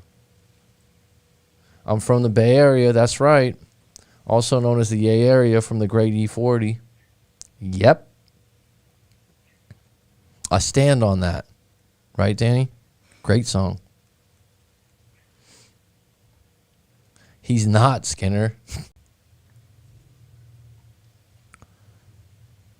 Disconnected? Yeah.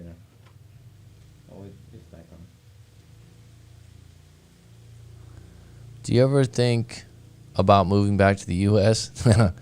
Not recently, but of course in the past, but no.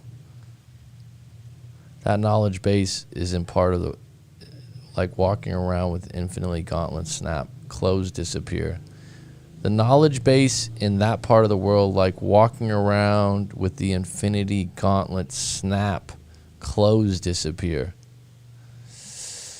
That's pretty cryptic. I don't know if I'm not having breakfast yet. I'm not sure I can figure out what you mean by that exactly. Waistman profiling off my slang. Yeah. The knowledge base of what? 20 on deck, 10 likes. Thanks for the likes, folks. This has been a really good one. If you didn't catch the beginning of this live stream, it was excellent. I had a past client on, early to mid-20s. He did get his ex back in a long-distance relationship. Very informative how he went about it. The fact that he didn't end up with her long-term and was comfortable with it, and he's at a really good place in his life. And the cool thing was he actually wanted to do this himself. He emailed me more than once. He was like, hey, let me get on a live stream to share my story, because he wanted to share with people out there. I thought that was really cool. I'm too nerdy for you. It's an Avengers reference. Yeah, I'm not a big Avengers person. But at least I don't try to act like, oh, yeah, I know what you mean. If I don't know what it means, I'll ask someone and someone will start laughing. Oh, my God, you don't get this. Da-da-da. No. I learned living in a foreign country, you got to ask when someone says something, you got to say, what do you mean? Right, Danny? Otherwise you're going to be in, communication's going to be off, and you're going to be doing two different things. I missed it, but I will definitely go back and listen. You always give good info. Good night. Thanks, Keisha. I hope you're doing well. But I thought today was a really good live stream. You want to go back.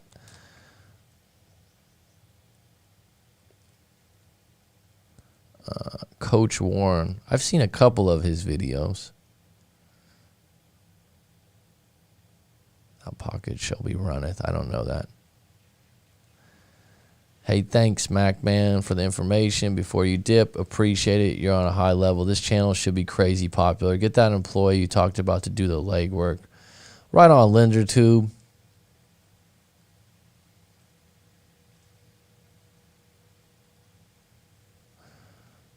Right on.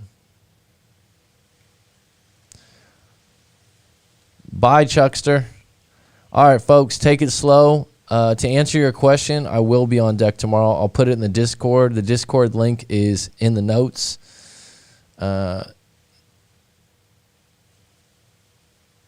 Thinks all coaches are net. T-Mac on a late entry. Right on. I will be on deck tomorrow. We'll get more of these call-ins in the future. And it's curtains. Take it easy.